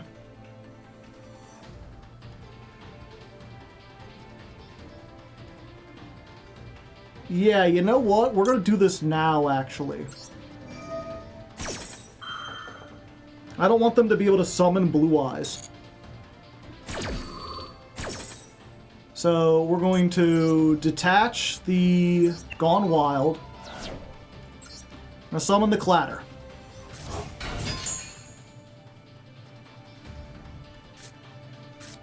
They're gonna get the Ether Barrel. Clatter is going to bring back the Gone Wild.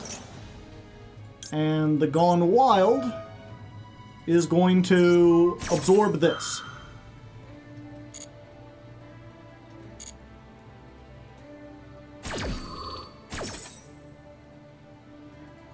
So we get to slurp up the Primite. We get this. We activate. And we're going to get Boom Mock, actually. Once Boom Mock is on the field, we're going to activate Full Armored Ixie. And we're going to make Cicada King. So now we can negate the Ether Barrel.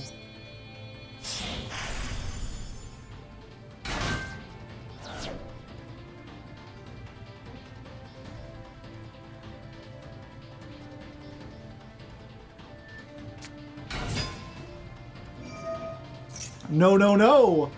My bug says get out of here.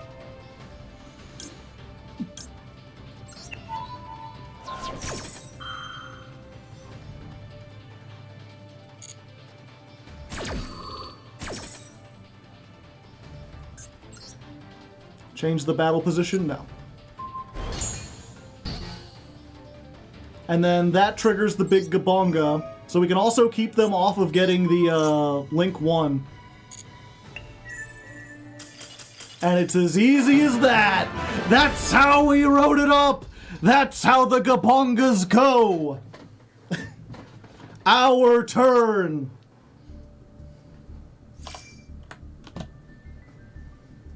That's the duel.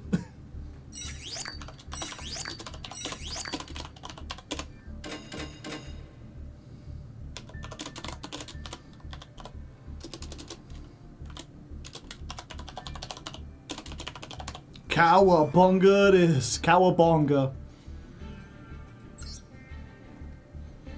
Okay, let me finish my pizza before I try Goblin Joe again.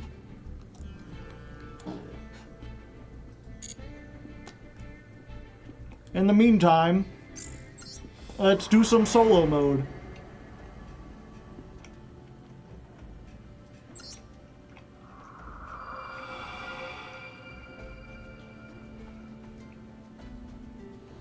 Let me send you a thing so we could do a "Are you okay, Annie?" I don't know what you mean. Like, smooth criminal? Is that what you're talking about?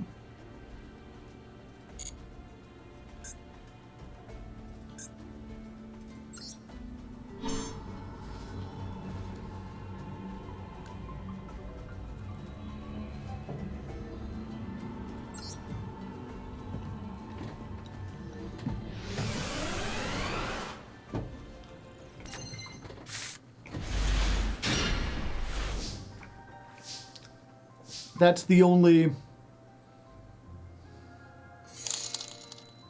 Joe, are you okay? Joe, are you okay? So, Joe, are you okay? Are you okay, Joe? Joe, are you okay? Editor, clip that soundbite.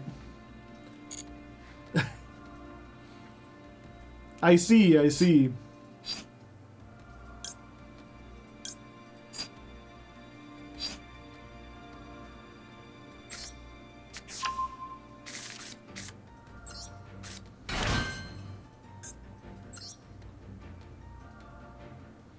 I wasn't quite sure what you wanted to do, but I guess that makes sense.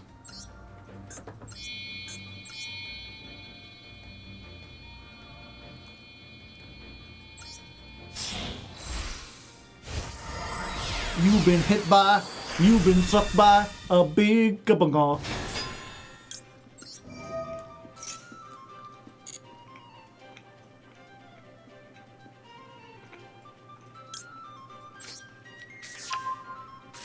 A big bungulus. Bum ba da dun dun ba da dun dun ba da dun dun bum bum ba da dun bum.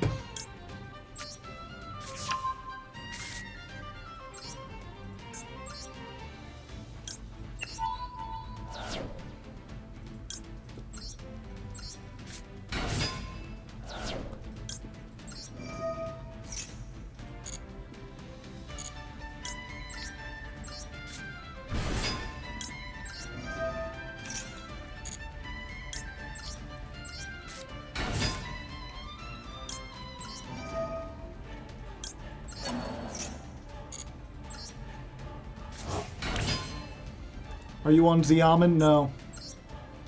I didn't want to add another brick to the deck. Maybe I should.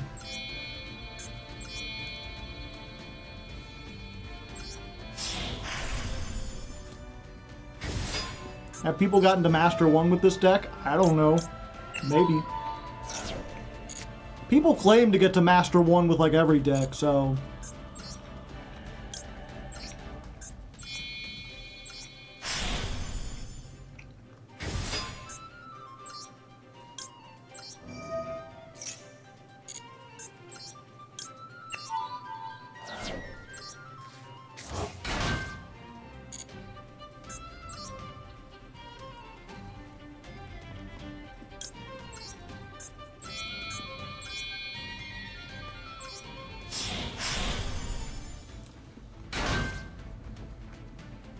Nonsense. Anyway, I got to master one with Moki Moki.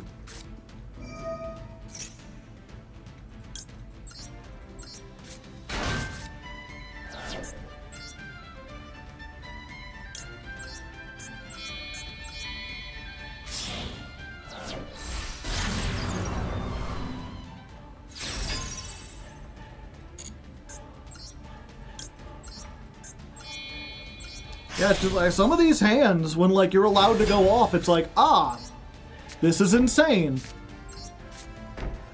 Nothing beats this.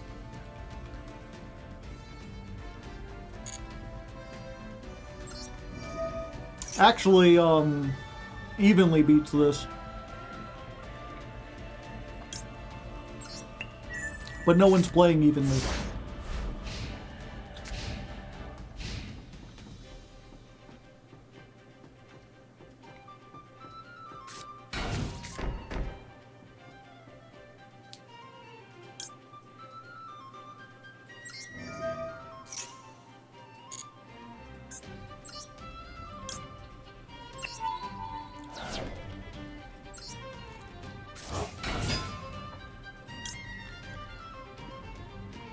Face up, monster.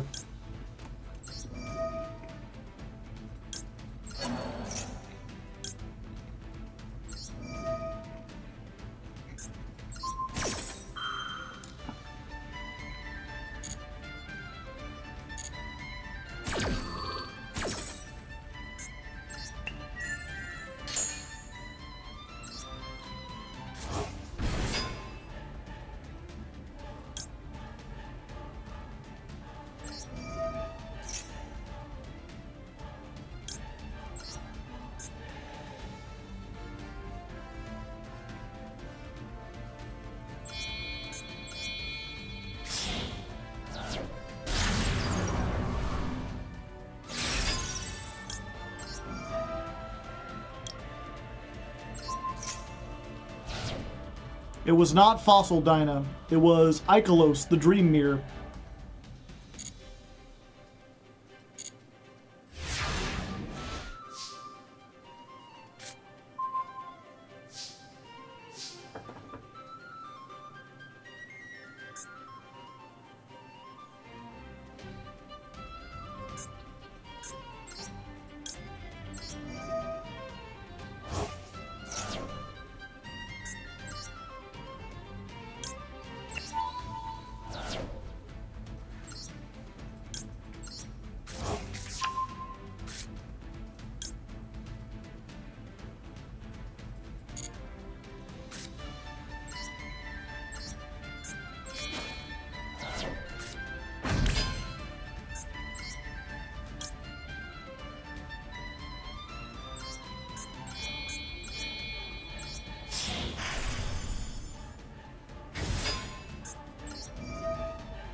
My trap.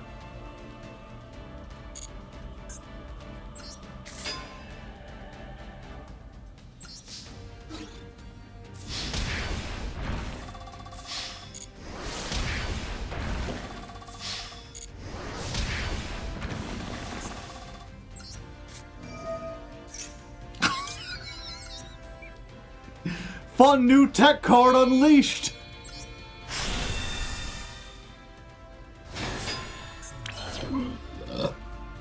You can summon this if an Ixie monster battled this turn.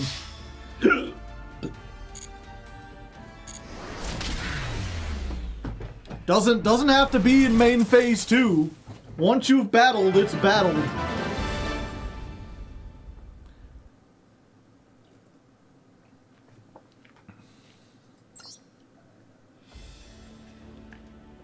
Okay.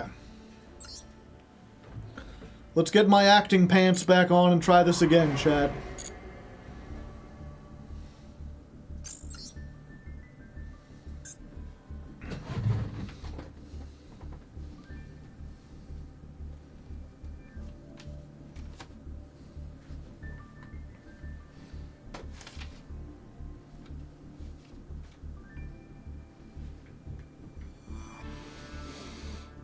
Alright, it's been a long day, but one more win.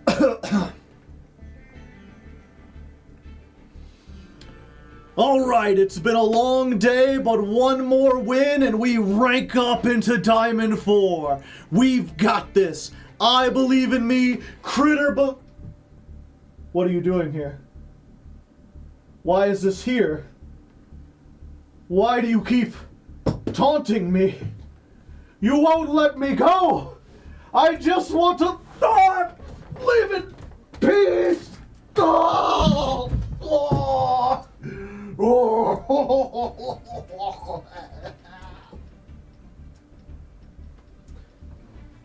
And we're just gonna cut this part out.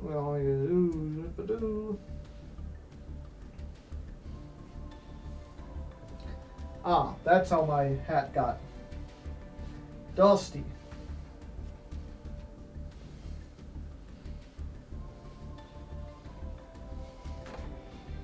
Okay.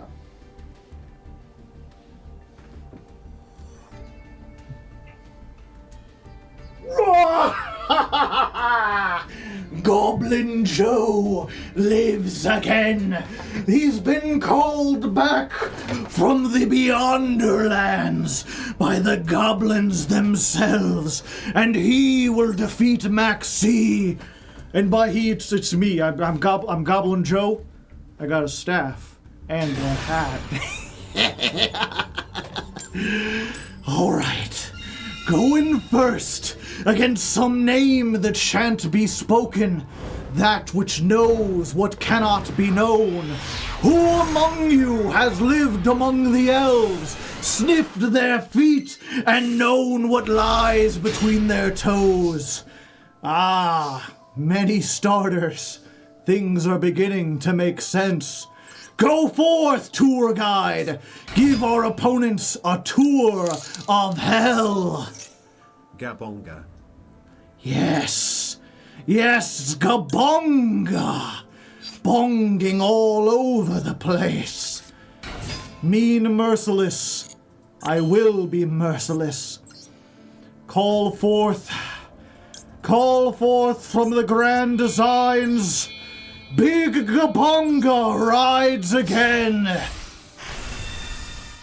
Behold! Fetch me the Douglas Charger! Oh, we're charging, folks. Charging into a brand new unknown. Ha!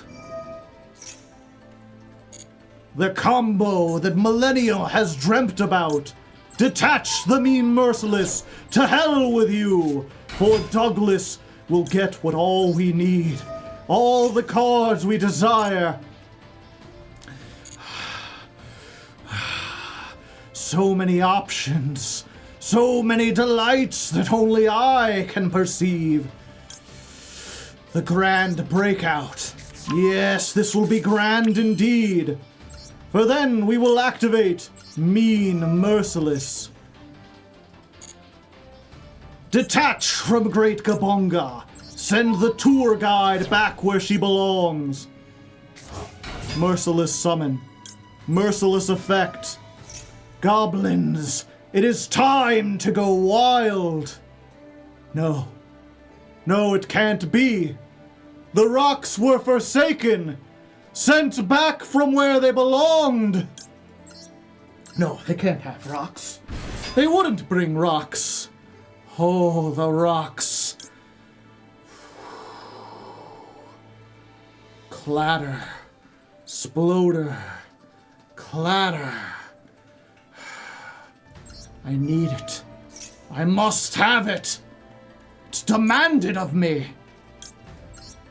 We don't need the effect. The effect is fine. Oh, they do not know. We can protection.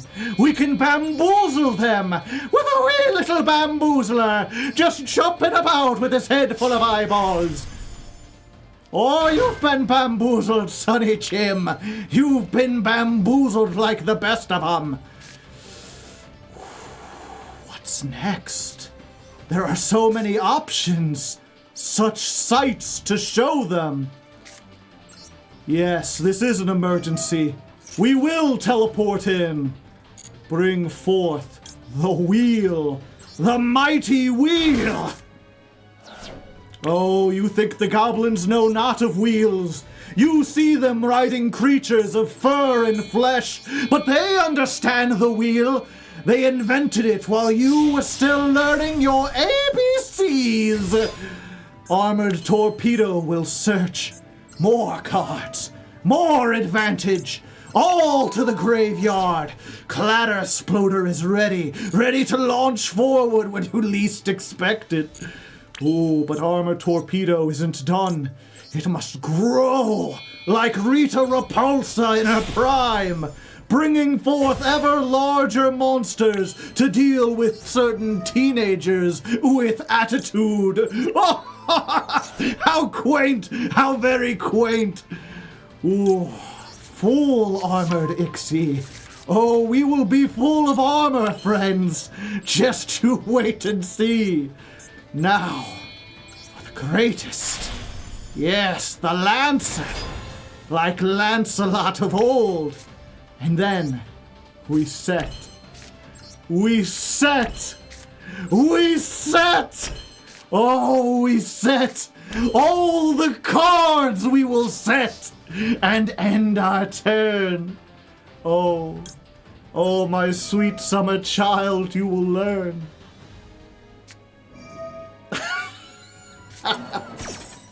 A Magnamut. A Magnamut is all you have.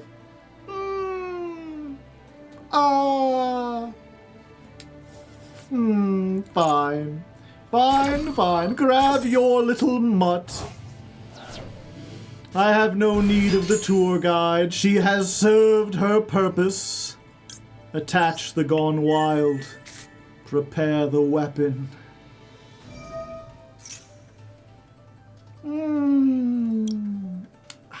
Do we bamboozle? Are we a bit of a bamboozler, chat? Yes. Yes, we are. I think we'll bamboozle. Just a little bit.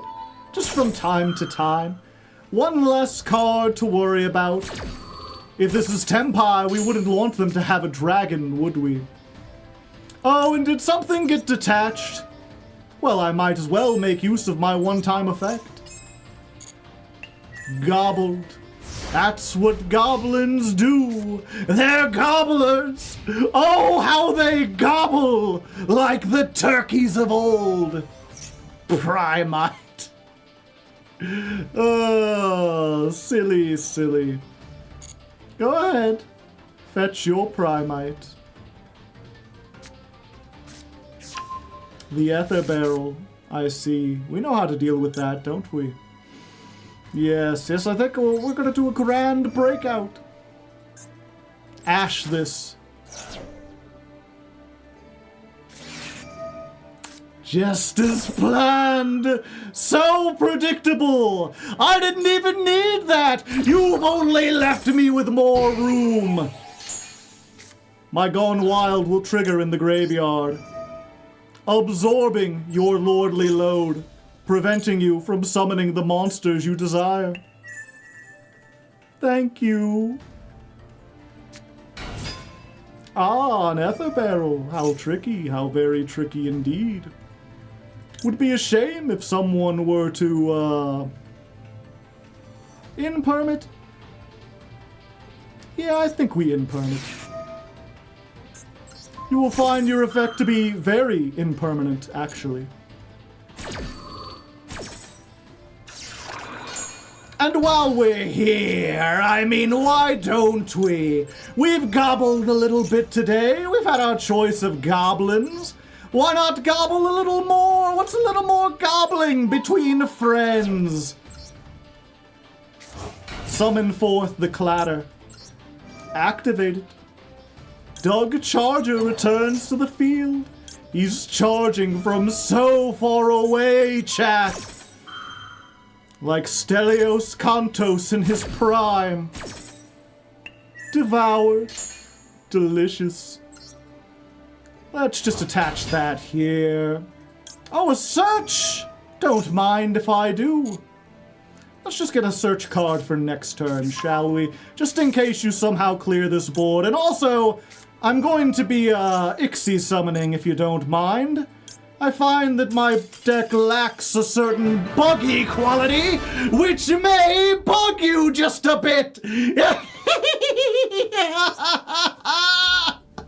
Hardleg thinks he can keep me contained. He doesn't know my power.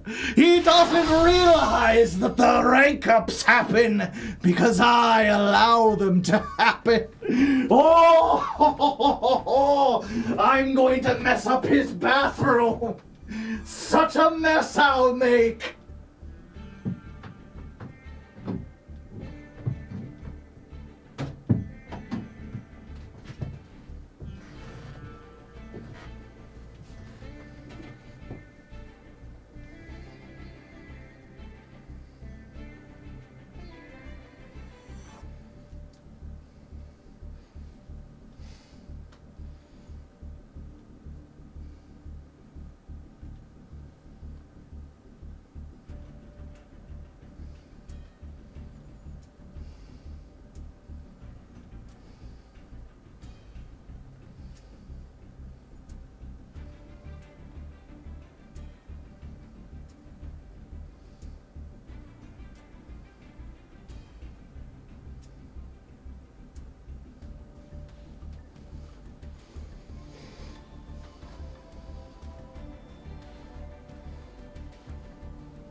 Oh.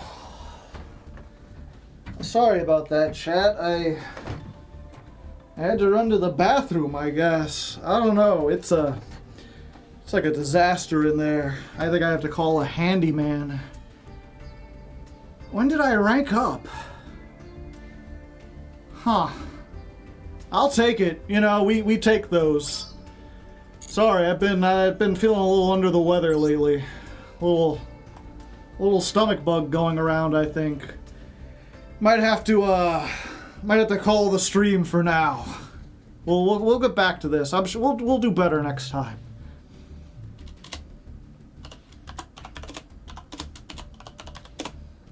Let's see. All right, how was my performance, chat? Did I do a good job? Was that entertaining?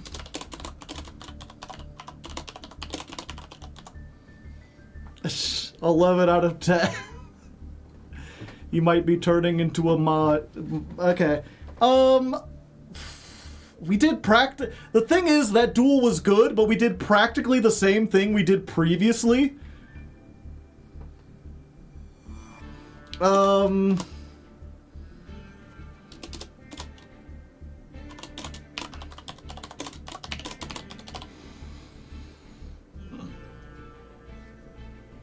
Cinema quality, yeah. When we tend to do, let's, real quick, I want to double check. Let's play this last replay we had.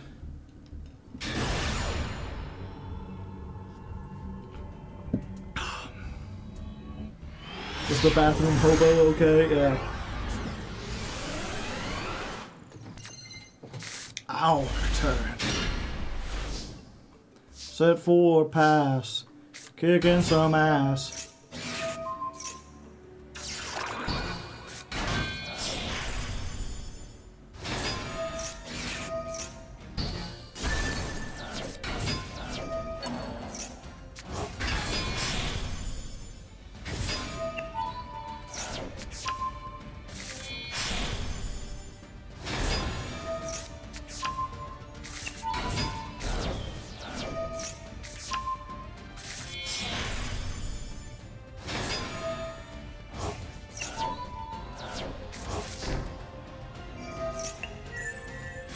Yeah, I think there's enough different. Although it really was just like, activate Lordly Load, absorb it.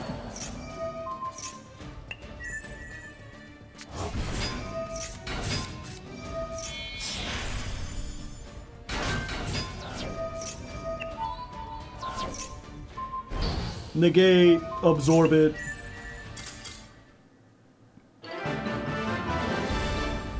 I guess I did have a bigger field. I've had to play through one less hand trap. One fewer hand trap.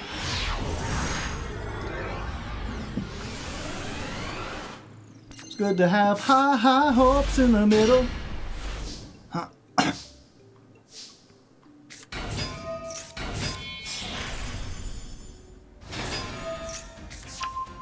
Yeah, part of me is like, oh, I could see this episode being very funny, people having a lot of fun. But part of me is also worried, where it's like the same feeling I got when I made the April Fool's Day episode, where it's like, I can't make up another, like, funny character to do in every episode. If people really like the Goblin Joe little storyline, I can't do a skit every time.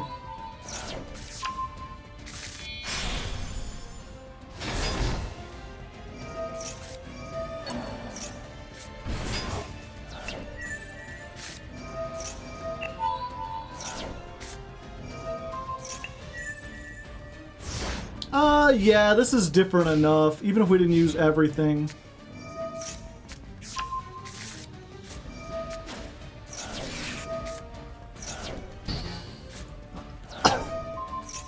The way we triggered it was different.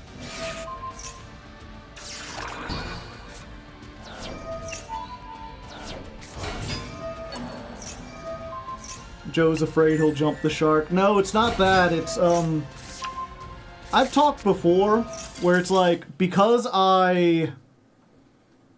Yeah, I think these are both worth keeping.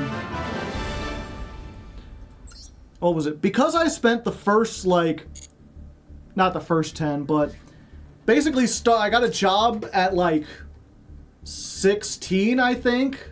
16 or 17. And then I worked fast food for 12 years. And... it gave me this strong impression about society in general, where it's like, yeah, you could become a great cook and learn to make the best food ever, but you could make just as many people happy, maybe even more people happier, while providing an essential service, by just making okay food consistently. The world needs way more fast food chefs than it needs, like, Gordon Ramsays, than it needs, like, master chefs being able to create the best and the brightest. And, in a way, the same is true when it comes to art and entertainment. Yeah, it's important to have people who can write grand narratives and moving stories. I mean, that's what I'm trying to do with The Legend of Lefty. But entertainment is something that people need to survive, almost as much as they need food and shelter. It's like, I would call it an essential need. If you put people in like a concrete room, even if you feed them, they will go insane. They will lose their minds. And so, you need to have people who can put out mediocre entertainment at consistent levels, who could just do that.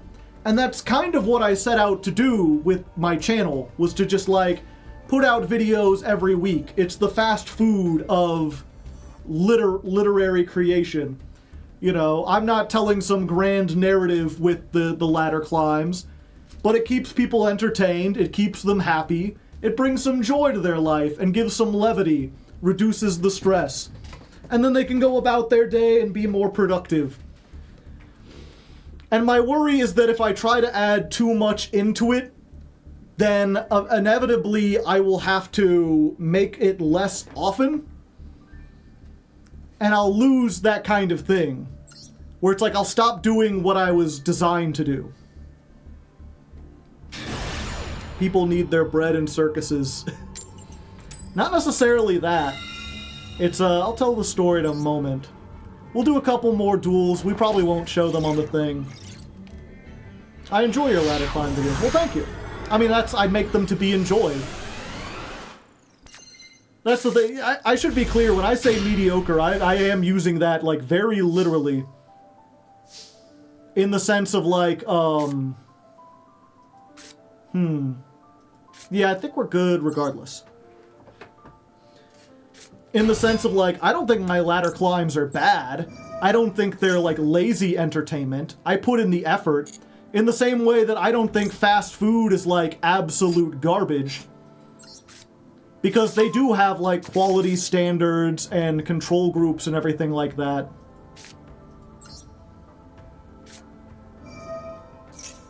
But it's just not great. Max C, I see. I have 2 ash blossoms. What do you think about that?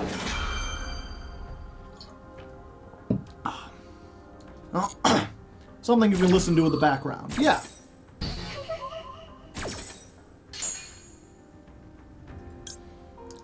The wheel. Let's get the yo-yo. Okay. Can we make a big gabonger?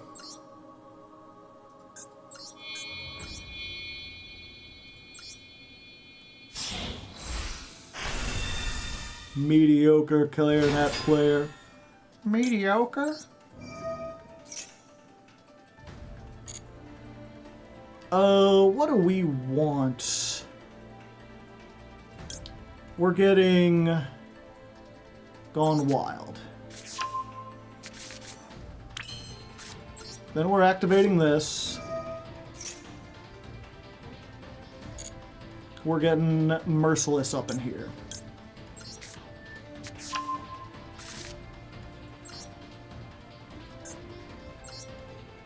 Merciless Detached Douglas.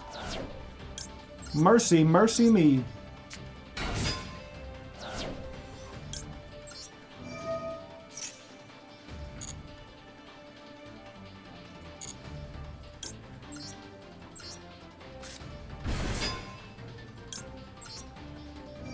And then Gone Wild gets Clatter.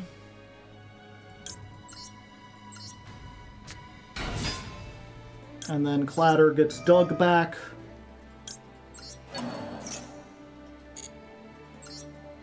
And then if they Nibiru here, we're dead. But they did not. So we will make Nibiru insurance.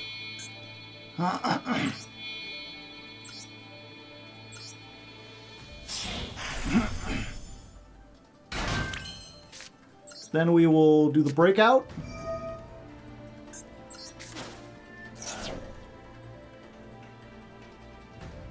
Let's grab you.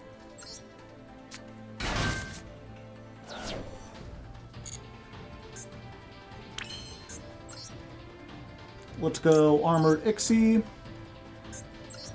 What's gonna be funny is, like, if I go for Armored Ixie and they, like, in-permit, I'm like, when were you saving that for? Next duel? Yeah, they do have something. I'm thinking it's Nibiru, because I feel like it didn't start until later. It could also just be a, I wasn't paying attention to what's in the graveyard, but it could be a Bestial. It's also possible this is Labyrinth and it's Furniture. Haven't seen that deck in a while, but it might still exist.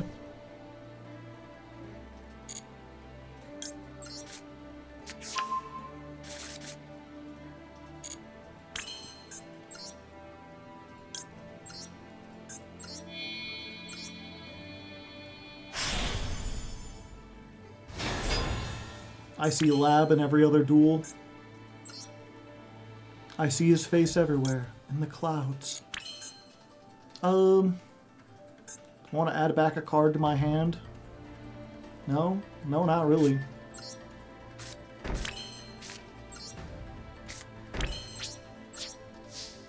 End phase.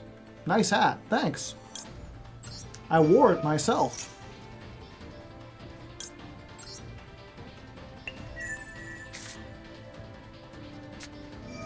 It's just a Bestial.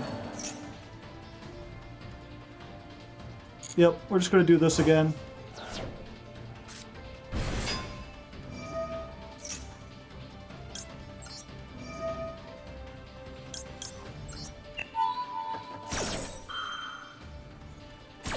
I'd rather give them a random card and perhaps draw into a hand trap myself and also be able to absorb it.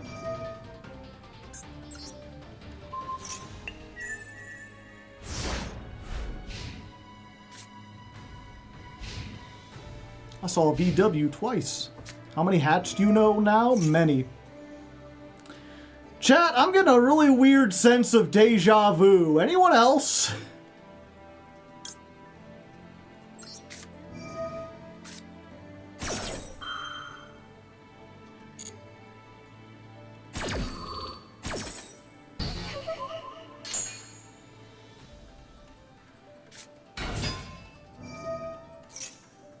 Oh, I don't have the drill beam this time. Maybe they can't stop it, though.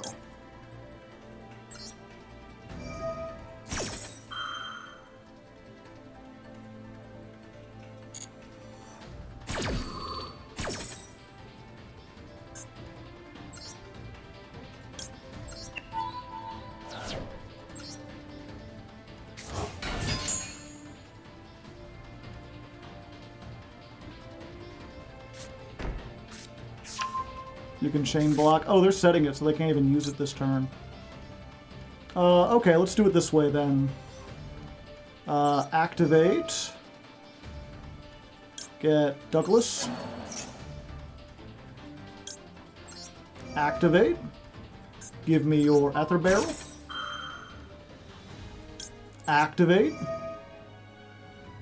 Give me your Drill Beam.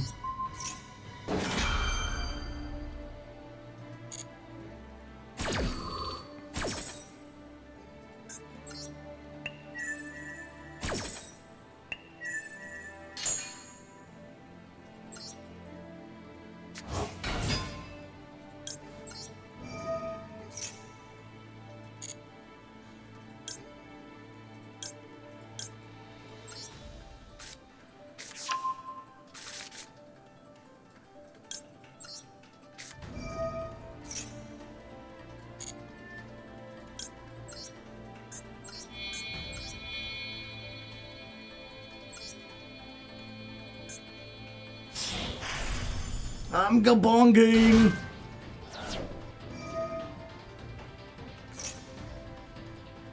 And they summon the blue eyes.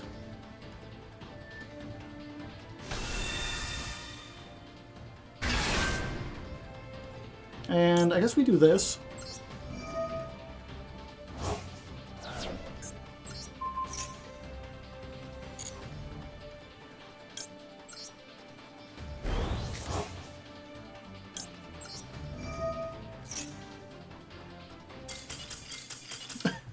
And then we attach there. It's funny how this deck like really denies the opponent the resources in the graveyard. Not because it banishes them, but because it like attaches them as material or puts them in the back row.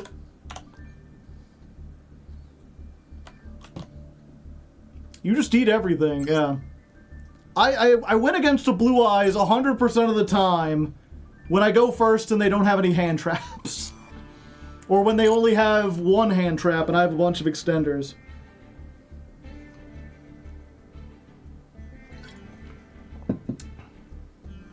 I do like the Blue Eyes as the #1 finisher, yeah.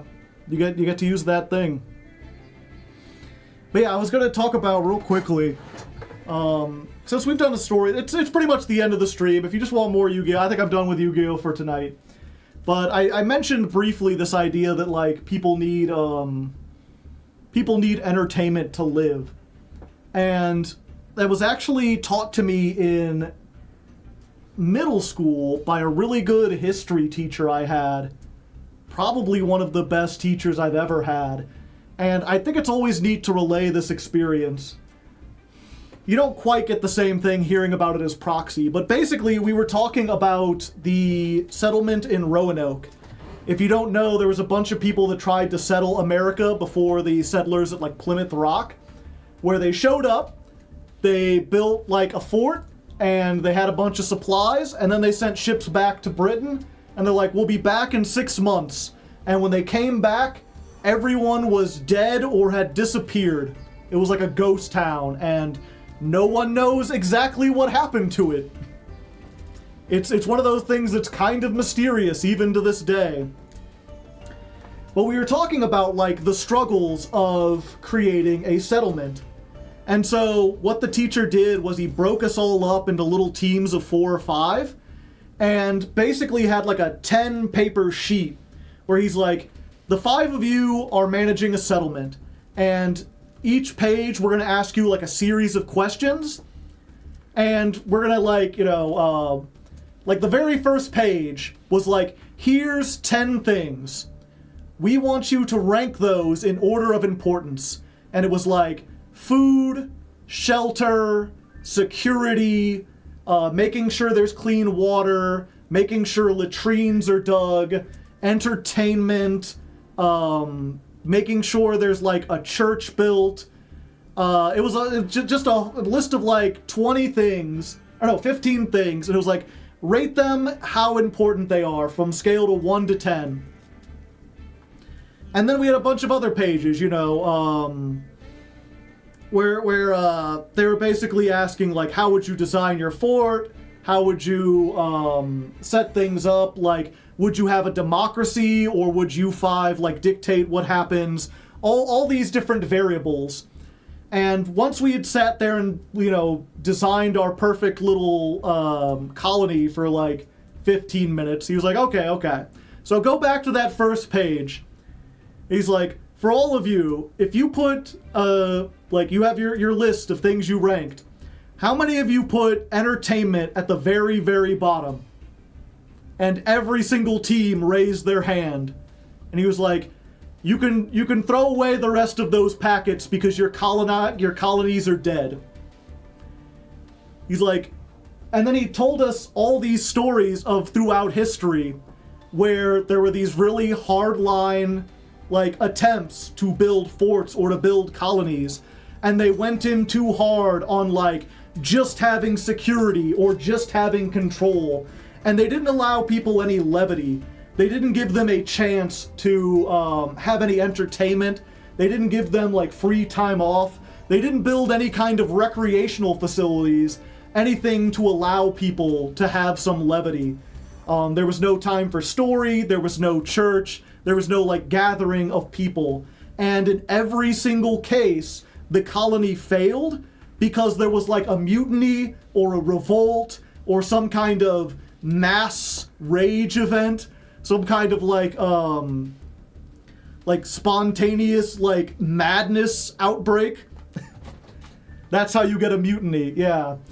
And he just hammered home this idea of like, entertainment seems silly. And it is silly. Obviously, you don't want to put entertainment before food. You don't want to put it before shelter. But you can't have it be the last thing you think about. You can't put it, at the very bottom or act like it doesn't matter. Because it absolutely does matter. It's as important in a lot of ways as food and water and shelter. Give me hentai or give me death. Well, I mean, in that case, you get the firing squad. That's what the next person in chat said. Well, fine then, if those are the options. No losses there. Yeah.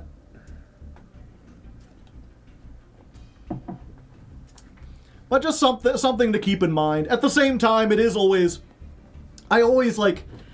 so many storytellers who have wrote stories about how stories are the most important thing, about how art is some like miraculous thing that is uniquely human, that like, how are we alive unless we can create art? And it's like, come on, you're not that important, Farmers do a more important job than you. Cooks, builders, we need you for society, but you ain't all that. Guess I'm dead. I will die a martyr to the cause. I never said it had to be well drawn. That wasn't the thing I was concerned about. But anyway, I'm gonna call it there, chat. Thank you for joining me. I hope you had a lovely time. We got a busy week ahead of us. Tomorrow we are doing Master Duel Masochist. Since we had a guest last week, it'll just be me by myself this week. I do have a new deck There's been a patron who joined specifically to be like, I have ideas. And they've got a pretty interesting, like, fire build that I'm going to be looking into. So we have that. Saturday is the monthly Patreon hangout. So if you're a patron from 2 until like 8, we'll be playing Jackbox or dueling. I'll put up polls so the patrons can vote on what we do, but we'll be doing like fun activities together. The original alien, thank you for the 50 cents. Up in the club getting tipsy, I guess. It's about being remembered, yeah. And then, of course, next week, Tuesday and Thursday, that's my normal time. If you're somehow new, if you're unfamiliar with me, I climb the ladder every Tuesday and Thursday. That's just what I do. And then at the end of the month, we take all the best moments from those ladder climbs and we put it up on my YouTube, youtube.com/hardleggaming. That's where I'm more popular. That's where you can find all my content. I have like 20 ladder climbs at this point. The one on Blue Eyes should be up next week. It's been going a little slowly because I was sick, but we should have that out sometime next week. It looks like it's good. For now, I'm gonna get going. Who do we raid?